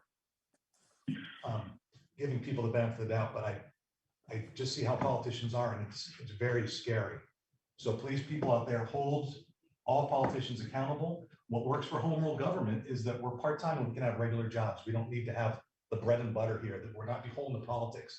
So I always slept well at night because I always made what I thought was the best decision. I think a lot of people here do. But when you get full-time people that are beholden to that, that's not a good place. I'm really happy about term limits. I think we need those, and I'm happy to leave after 10 years being here. And I'm ready to move my seat and give somebody else a shot. When I first started here too, I brought this, and Mr. McGill and Ms. Houck can remember this. It's called The Slight Edge by Jeff Olson. We were a little different, but this book from about, I don't know, 15 years ago, he said that changes in life happen by these small, little, subtle changes, and over time it yields a great benefit. You can do it with exercise, with diet, with learning, and that's the essence of home rule government. That's why we got our bond rating back. That's why we paid the debt down. That's why we made some efficiencies here with our staff. There is so much tougher, but we've got to continually make those little good corrective decisions. That was a good vote, passing that $1 million and keeping it in the reserve. That's a slight edge and a very good decision. We need that more than that, and not be afraid to make those tough decisions and make some people upset, because we're just paper here, we're here, and then we're gonna be gone. But what's gonna endure is good government for the people, for my kids, for your grandkids out there. And I still want this to be the best place in 21, not just 2021. So thank you all. You all made me a better councilman, a better person. Although you certainly might disagree with you. And appreciate you guys going forward. Steve sticking around here. Appreciate you, man. You attention to detail. Greg and the new members of council coming up, and all the ones that are still going to be here. So special shout out to my dear friend Linda Hauk here, who has been, I'm going to tear up a little bit. I think that's what it is.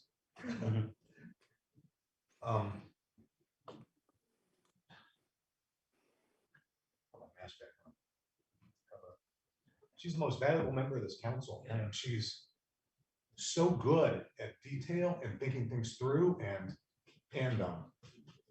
gosh, you know, we're so grateful. The whole county is so grateful that we served. And thanks so much.